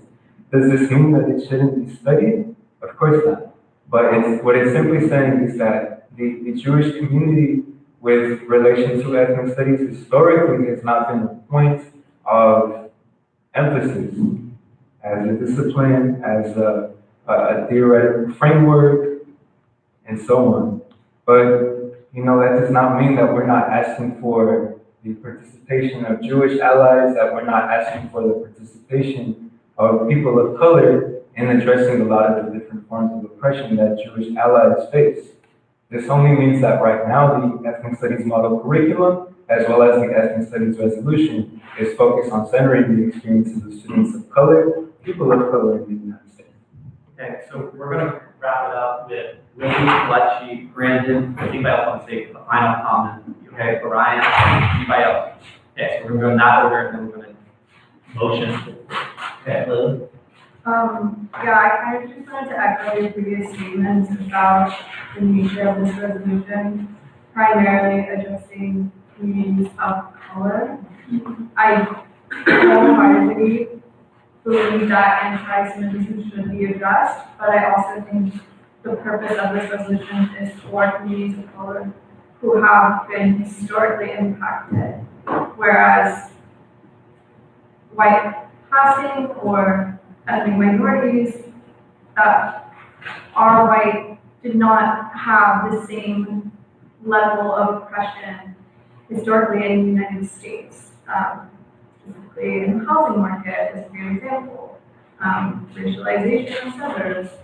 There's just a whole different level of implications. And what? Yeah, I think it's really, really important to be clear about the distinction. I, a person with a disability, consider myself a minority, and I don't take that lightly. I am an oppressed person. My community faces the pressures of eugenics on an everyday basis. I'm told my identity is wrong and should not exist. I'm a failed part of science, and that's really, really hard. But I'm not a person of color, and I cannot claim the same level of oppression that this resolution is seeking to remedy. So, Basically what we're saying is that I think it is an important provision to include anti-Semitism. And that does fall in, I would see to fall in being a provision in the context of the curriculum that's meant to emphasize race-based oppression. And like specifically my understanding of this resolution as a person who's sponsoring it and having actually read it is that it calls on us to support say that instead of being able to move forward and maintain critical curriculum, because it seems like other perspectives. The curriculum is a responsibility to the Romans oppression and capitalism and that stuff for oppression and capitalism. But I don't really agree that any vote in favor of the resolution is a vote for no revision whatsoever to this curriculum, and while there are reservations surrounding whether or not the revisions we want to see will be made, at that point, I hope any suggestions for revisions is hopefully prepared and intending to voice those concerns, perhaps like to say that makes sense. Because that's where those changes can be made, but going back and forth on any of the details as opposed to have direct influence over the model curriculum is getting I'm tired of making 10, so I think that's an outside conversation that I would love to have, truly. But as far as the resolution on the table goes, it's really not a conclusion that we can come to because we're not writing the curriculum. So I would love for us to stay on top. Okay, Brandon and then Nora. I'm just gonna read like, it's a very short statement, I'll read it and move on to the next question. So this is on behalf of like the larger community, many people are together this, and I just want to where I think like we all stand on like this issue, like more formally. First of all, I want to like once again reiterate that I'm in full support of an ethnic studies program requirement at California high schools, and I really think it's a necessity both at the college and high school level, and this to be something that's indisputable in California. I stand in strong support of the implementation of ethnic studies requirement in California public high schools, and continue support and really increase support of college level ethnic studies, UCLA, the system, the Cal State University system, department, colleges, and I will continue to do more to like support these efforts. But at the same time, it's clear to me and the progressive Jewish community that the leaders behind the curriculum or the right to call for revision, it's like we were saying earlier, it's really about the systematic exclusion of the Jewish world studies curriculum. Not a single member of the Jewish topics support this, nor could the author of AB 2060, Assembly Implementation. The president of the California State Board of Education, Linda Darling-Hammond, as well as Progressive State Superintendent Tony Thurman, agreed that curriculum needs a second look, and that's what this is about. Not like scrap. We're not, at least I'm not like in favor of scrapping anything. It's just like allowing the revision process to go forward, but not like I agree with you in terms of like making sure that it doesn't get diluted with like Italian, like all the other groups that like you discussed. I just also really want to reiterate that in the past year we've had multiple major anti-Semitic crimes. There were Jewish students who lost parents at UCLA in Poway, the Pittsburgh massacre, the white supremacists in Charlottesville who championed Jews who want to replace us. I just think we cannot, while like anti-Semitism certainly isn't like, there are other forms of racism that like far, I'd say, like have surpassed anti-Semitism in terms of like the history of this country. It's not like something you can just like ignore, and I think like that's why like the revisions are necessary, not because like the curriculum as is like can't like become a major part of our like most of it can't become a major part of our like high school system and continuing in the college system as well. But it's just like this is I think this is really a common struggle, and I don't think we should be like looking and very much behind this. So if this were like if this resolution And this is specifically the resolution, not like, we can't like rewrite the ethnic studies draft curriculum tonight, but there were a straight support of like an ethnic studies curriculum regarding like historically oppressed communities. And that's like what the resolution is about. I can move forward and look at some of this very easily. I think currently it does systematically exclude youth voices though. At least it's endorsing that. And that's why I'm not like, I'm pushed up.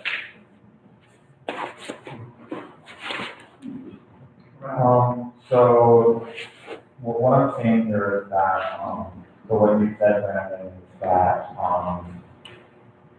you're not asking for Jews to be added to the study, but you're more wanting that whenever anything that is discussed that involves Jews is brought up, that it is, that it offers those.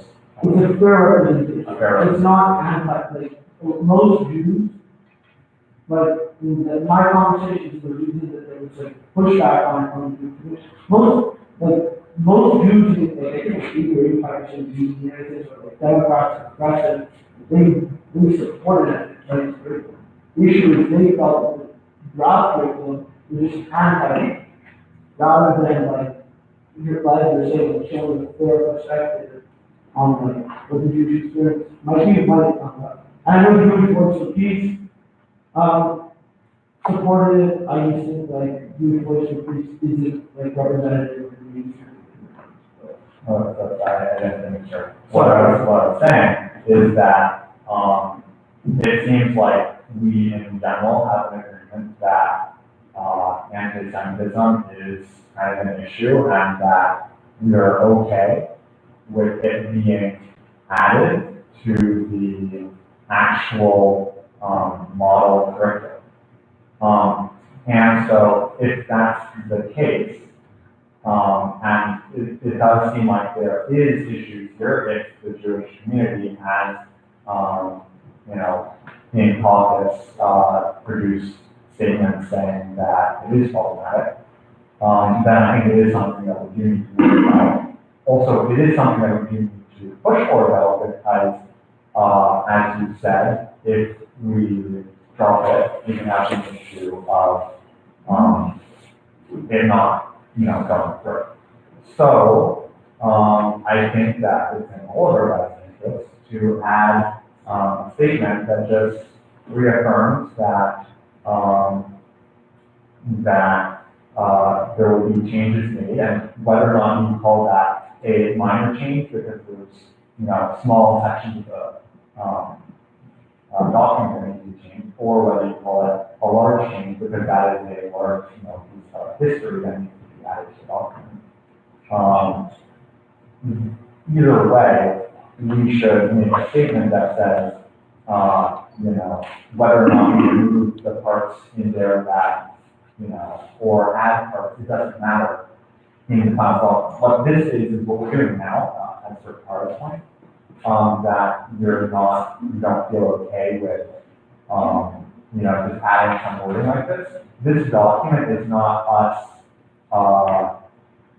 changing what they do. What this document is, as far as I see it, is a statement of what we believe, and a statement that can be used to, to show like what we believe in. And if we can put whatever we want. So if we put in there that, yes, we support this, but also, yes, we believe that we need this change, then I don't see why anyone should be against that. Okay, yeah, Orion, I think that Tara had already spoke to your point, and I think revisiting that is, again, counterproductive to what we're trying to get done here. And I also think, again, one of the authors of the resolution are here too, so if they're willing to do that, then that's something to think about. But I think you're also speaking for yourself when you say that it should be added. I mean, unless like Tara and Brandy and the folks want to also add that revision, usually we talk about things before we just add them in, then that's something that you can think about. But again, I think it's counterproductive to the work we're trying to do here. We're trying to pass a resolution, and again, adding that phrase, adding whatever we were just talking about, adding like the language of anti-Semitism into the resolution doesn't fix the core problem that Tara and Brandon continue to bring up. Okay, I just want to add two. There are two routes we can go with now. One is people can make a motion and then second, and then we'll vote, or others can change the resolution, or somebody can make a motion to amend the resolution. Those are like the three options at this point, because I agree that this conversation is like redundant, and either people should make motion to make revisions, the authors should decide to or not to, or somebody should make a revision to appoint it. So, okay, Jonathan, or wait, Jonathan. Okay, I'm gonna go in order. Jonathan. I move to approve a resolution in support of State California Ethnic Studies Coalition. I second. All in favor? 1, 2, 3, 4, 5, 6, 7, 8, 9, 10, 11. All against? All abstaining? Wait, what was it for? To passing the resolution. The motion was made to pass. Wait. Okay, what was the number that I said? What was the number I said? 11. Okay, all against? Okay, 1, 2, all abstaining? 1. Okay, by a motion of 11 to 2 to 1, the motion passes and the resolution to save California Ethnic Studies Coalition is approved. Okay.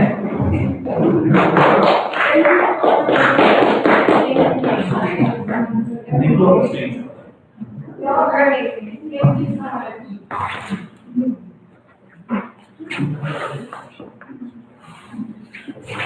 Okay. Do you want to have a recess? I also. No recess. Go on. Before I forwarded Brian's email, so if you guys have any questions about the coalition, work that you're doing, feel free to email him. It's also the resolution. If you want to say anything about it. I think what you have on the thing, I think it's covered. Yeah. We can go ahead and put up. The Save California Ethnic Studies Coalition is basically something of a mother figure to what we have here as the Save California, the UCLA Ethnic Studies Student Committee. And we involve ourselves in a number of activities, be it developing lesson plans of what an ethnic studies class can look like on a day-to-day basis. I remember within the first meeting that we had for the the first meeting that we had for the fall quarter, we had an activity in which we listed out the different heroes that we knew of within the repressed groups. And, you know, to a lot of the group's surprise, we weren't aware of a lot of the women of color that are so integral to ethnic studies movements. And I think it's things like this that are saying the typical ethnic studies classroom, and really in speaking to what a progressive education in general can look like. There's a lot of different people in the room, like Alejandro, who want to become ethnic studies educators in the future.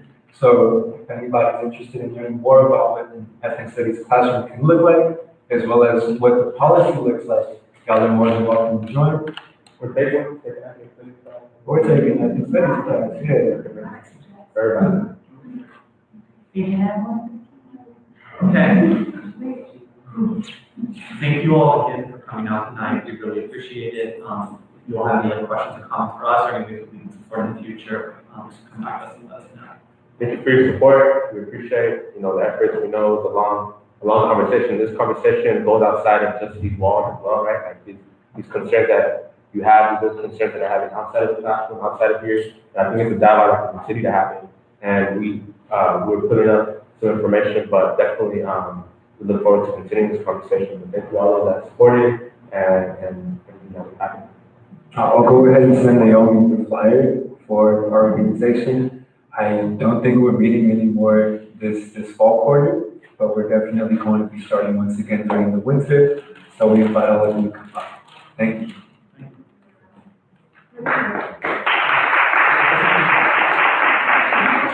We're gonna power through this bylaw change,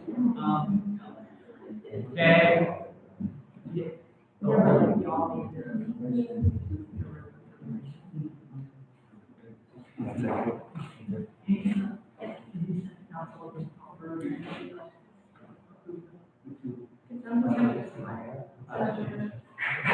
Council just needs to access what we're voting on. I don't have access. Cause y'all like. Okay, I mean, It's the third one that we'll make a recommendation. Yeah, okay. Yeah, because I don't have access to the actual bylaw. Okay,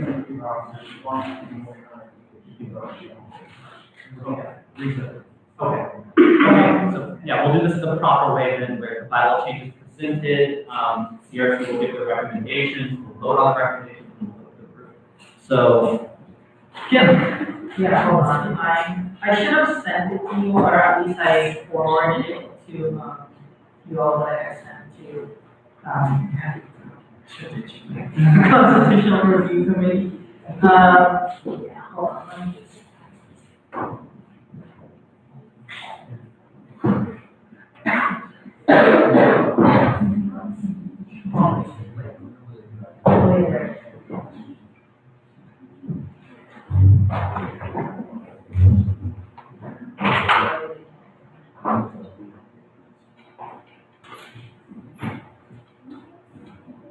Okay.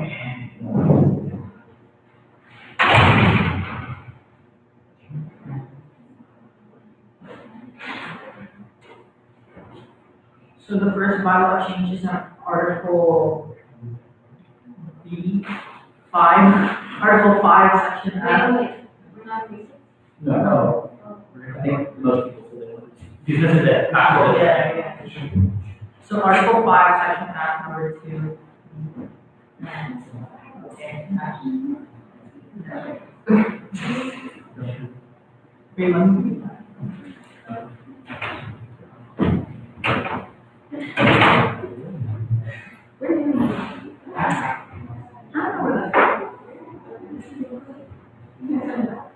Okay.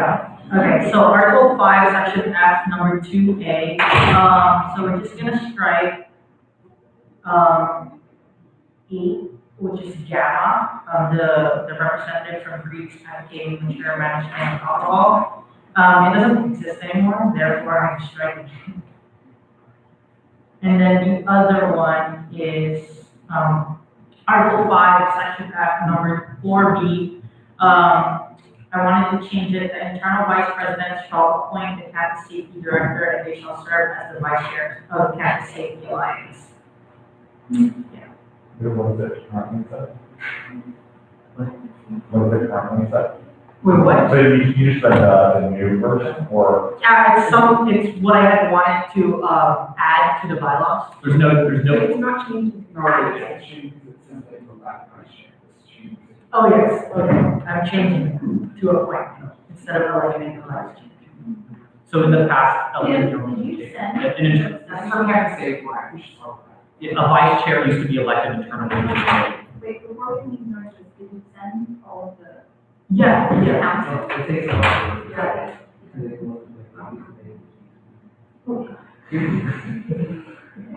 Wait, how do you find it? We'll get it. Yeah, it takes a while to send through the all council email. So it got sent already. I sent that. Oh, Robert, they're not part of it. Sorry, I cannot hear. What? They're not part of it yet. I have no idea, but I'm not. Okay. You do or don't? I don't know. Okay. Can someone send it over?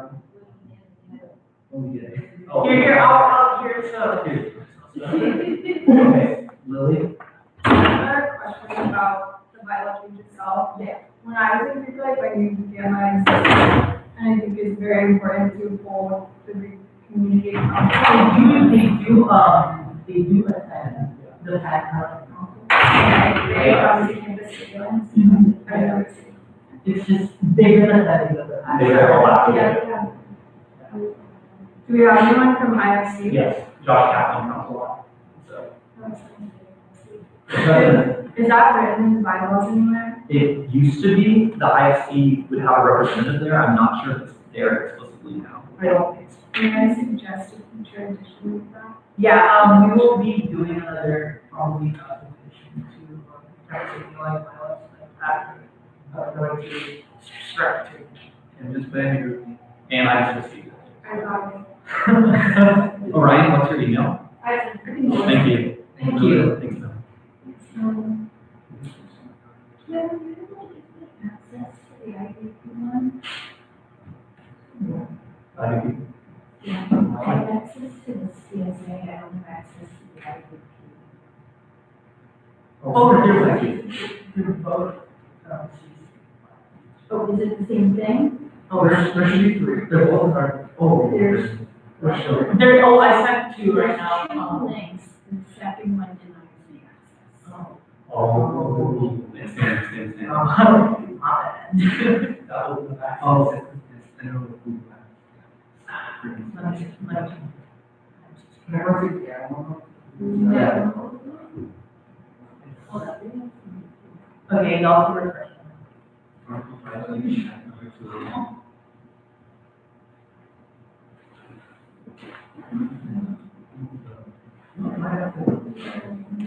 Refresh.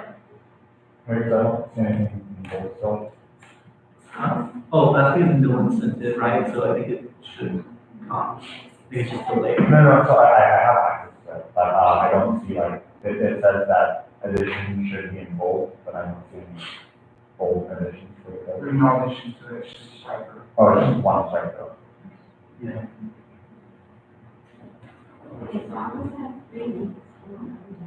We have two, right? Yeah.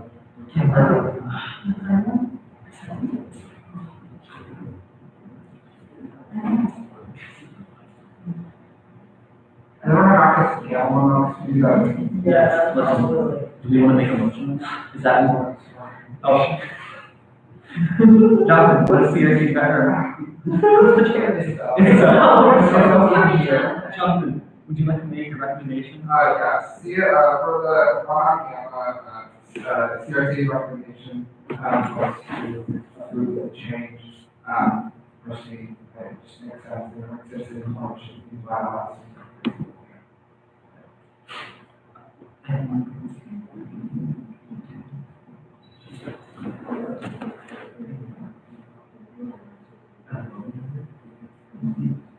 Yeah. There's no.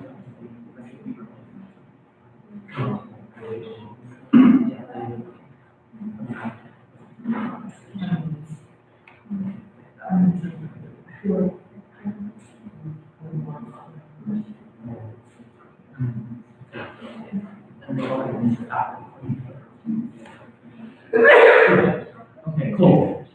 Is there comments about this or questions, or can we vote on this particular bylaw change that strikes through one representative for Greeks advocating mature management of alcohol to gamma?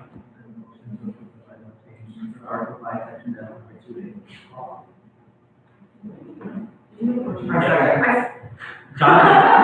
Jonathan seconds. All in favor? 1, 2, 3, 4, 5, 6, 7, 8, 9, 10, 11. Okay, all abstaining? Is this in support of the bylaw? Yes. Yes, I support. 12, all abstaining, or am I just not counting? All against? Okay, then by a motion of 11 to 0 to 0, the motion passes and the bylaw change is approved. Okay, let's go to the next one, which is the Article B, Section 1. Campus safety lines, director, and probation, or all that. So it's what is it about? Yeah, so the internal vice president shall appoint the campus safety director and they shall serve as campus safety alliance. And campus safety director in coordination with the internal vice president shall be responsible for hiring or organizing the committee. CRC, Isabel, do you want to make your recommendations on this one? I'm sorry, I just lost it. And it's the Oh, the first, okay. campus safety director. Yeah, So we have a couple recommendations. The first is that it needs to be changed to Article 5, Section F, number 4B. And we are recommending that it be shortened to the internal vice president shall appoint the vice chair of campus safety alliance, because Jonathan pointed out that the term campus safety director doesn't exist within the bylaws, and it's an internal term used within the campus office. And then the secondary section can just be like something given to them when they are appointed rather than being codified into the bylaws, because hiring an organizing committee doesn't mean anything in case there's like a loss of institutional knowledge between the transition.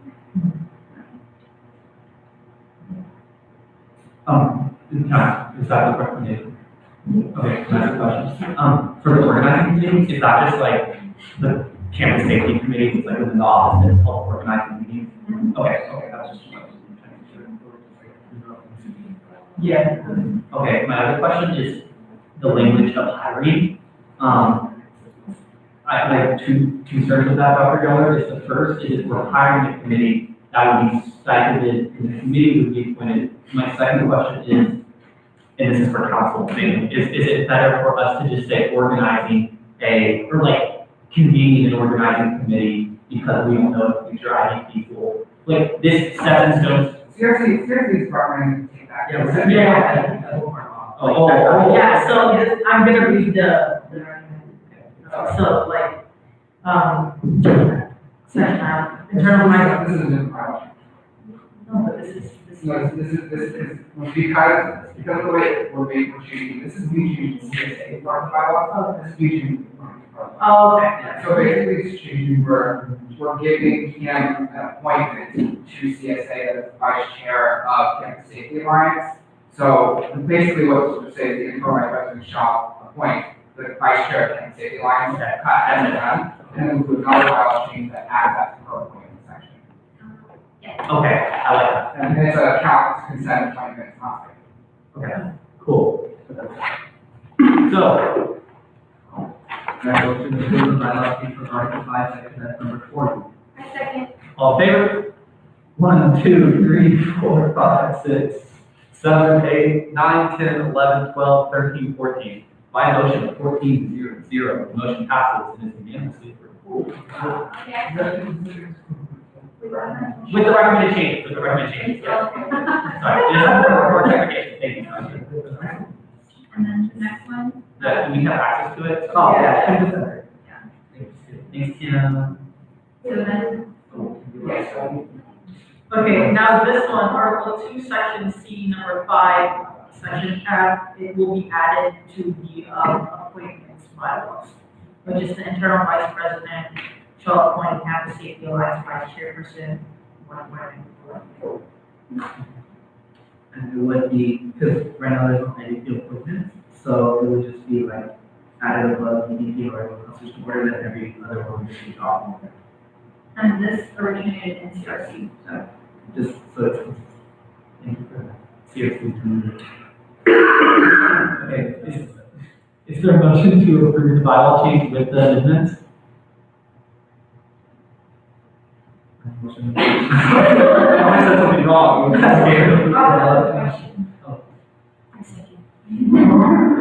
All in favor? 1, 2, 3, 4, 5, 6, 7, 8, 9, 10, 11, 12, 13, 14. By a motion of 14 to 0, the motion passes and the amended bylaw change is approved. Yay! Thanks, Kim, for cleaning up. No, that's great. You missed the first one. So if you have bylaw changes, we're supposed to do a form for it? Yes. And you don't have to do them all separately like this was done. You can technically like space them out and do them on one floor to vote on. So that would probably be more efficient. I would recommend. I'd probably like talk about it, then changes, We make sure it's all good. As like constitutional review committee with big emphasis to review changes. Okay. Before we are just speaking of constitutional review committee, one thing that maybe you all should think about doing in the future, that if you all have help, if I can help it, is Obviously, J-Board sent us a bunch of recommendations to change our bylaws. And the decision is typically CRC's job to review those recommendations and then put them forth in the Constitution. Right now, we have major disparities in our election code and our bylaws that need to be clarified and changed. So I strongly recommend that CRC as soon as possible for those changes to council. Yeah, Brandon. Also, like, one of my office meetings is like a Bloom Policy Center, so, and they, like, their job is like exclusively to go through bylaws and election code and like find, like, potential problems or like updated content. So they might, there's a chance that we'll be sending to a number of them to one winter. That sounds great. And then CRC, like, hopefully we're gonna break, maybe that you all can be virtually for a brief period of time. Yeah, 16 appointments around 6. Especially just in regards to elections as we get closer and closer.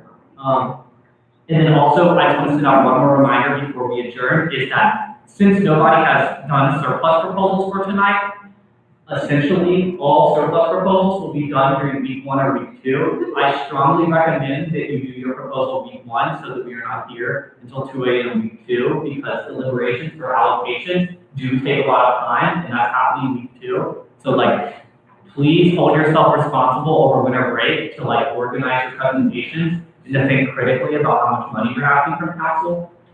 Yeah. Do we have like a time cap on that? Yes, so special presentations, one thing that like we've been lenient on is the whole entire council, as in like the length of special presentations. In the past, the special presentations were limited to like 10 to 15 minutes. So I think that we should set like a cap maybe at like 10 minutes. I think like 5. Yeah, I was thinking like, I was thinking like 2 minutes Yeah. just to get your proposal If you out. all want to do shorter, It took me 30 seconds to ask for money to pay my director. That's pretty much what I think allocating that person. Okay. Not 5 minutes. Yeah. Like much more. You all can. How do we? But I think it should be, it should be publicly presented, so like the students know that things are being presented. But if you all want it to be shorter, we can have it shorter. I mean, we can say maybe like 3 minutes is a good compromise. I don't know if people think that's too short. That isn't. 5? That's discussion though, right? No, so usually it's like 5 minutes, or usually 10, 15 minutes of presentation and like 5 or 10 minutes of discussion. And 5 for discussion, maybe? Your question? Okay. So I feel like in the past, we've had we have proposals, but some of them are longer and like I don't know, especially if we're asking students to like come to our offices and like give us our proposals, like especially with the ones that I'm thinking of, like I want them to be able to have the time to present to us normally. And I imagine they would just be getting stuff.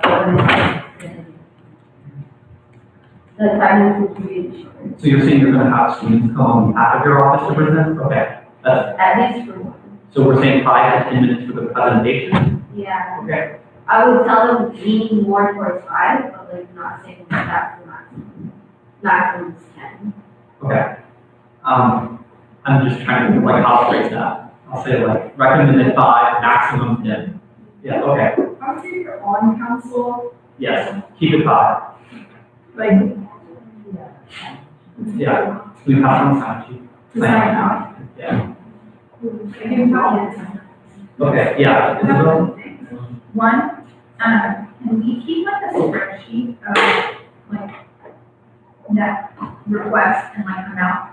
That's what we're gonna do. Yeah, Okay, yeah. and then also, Brandon, if you want to meet at some point before we all meet, like I would be really happy to go over the changes that you want to make to the bylaws, because if you have like a lot of them, it would probably be helpful, to sit down with like CRC or somebody in CRC. Yeah, just want to recap, they're not like the review hasn't been completed yet. Sorry? They're like, the full review is probably completed over the next few weeks. Maybe not election code, our election is sort of going to come winter quarter, it's just election code is like, just time wise, it's been priority right now, since there's another election coming up. But, I'm sorry, I don't understand what your platform is. okay, so the Rural Policy Center has like, there are a few objectives of like this platform. So one is to like, allow, like theoretically, if somebody wanted to come like, from an outside of USAC and had some idea, like, for like a resolution or for a bylaw change or some problem they solve, they could come like to the Rural Policy Center. Which is your office. With my office. And the goal of it is like institutionalized in some way, because like you shouldn't be in one, like there should be some non-partisan space within USAC where that can happen. What? Isn't that just J-board? No, J-board it's supposed to be a court that like determines like the legalities, like it's not a place to like get information about USAC. Like to my understanding, like maybe I'm completely wrong. I understand. But the main thing is they're also going to be reviewing bylaws and election code over the next like several weeks, like into the next quarter. So we have a bylaw meeting with election code, we probably should happen sooner rather than later. I don't want to keep you longer, but like. No, yeah, if you want to meet about election code. Sure. Okay, so yeah, just to take it back, I do think Brandon may be speaking with CRC about that, because a lot of that does sound like stuff that CRC does, and maybe working to like change their process, because I do think CRC hasn't, and this isn't this CRC, just CRC in general lately, has only done bylaw changes, and CRC's actual tasks are a lot bigger than that. So like, I would consider looking at how to revise that and publicize that to the student body as a means for them to like submit changes or recommendations for problems too. Because that doesn't happen currently, but like definitely would be beneficial if it does. But like I definitely would like meet with you to talk about that. I'm more than happy. I wasn't aware, like to be honest, like, I know this is like about the week and everything. Happy to work with you. No, cool. Okay. So with surplus, back to surplus, 5 minutes recommended, 10 minutes max. Yeah. Something that I about the justice meeting earlier, she's not here, but, is last year Ryan did like a spreadsheet and like did calculations and all that, and I think that would be, we would like to ask Ryan to do the same, and that would be helpful. I will just say one more thing, is that a solution to this, that like we talked about last year too, was if we're all mindful of how much we're asking for, hopefully the best case scenario of this is we don't hit our limit that we have, like the amount that we have to allocate, rather than having like all of our allocations add up to like $300,000 and we only have $129,000. So I'm just saying that in order to save us time, stress, and then also just being conscious how much money we're asking for, like that's something just to keep in mind when you're making your proposals too. And I'm sure like everybody that I talk to is already aware of that. So moving forward, So, okay. Are there any comments about this, or are we good? Okay, if there's no comments, then we will adjourn at 11 p.m. Good and welfare. It's the last time we're seeing you all. I'm sorry.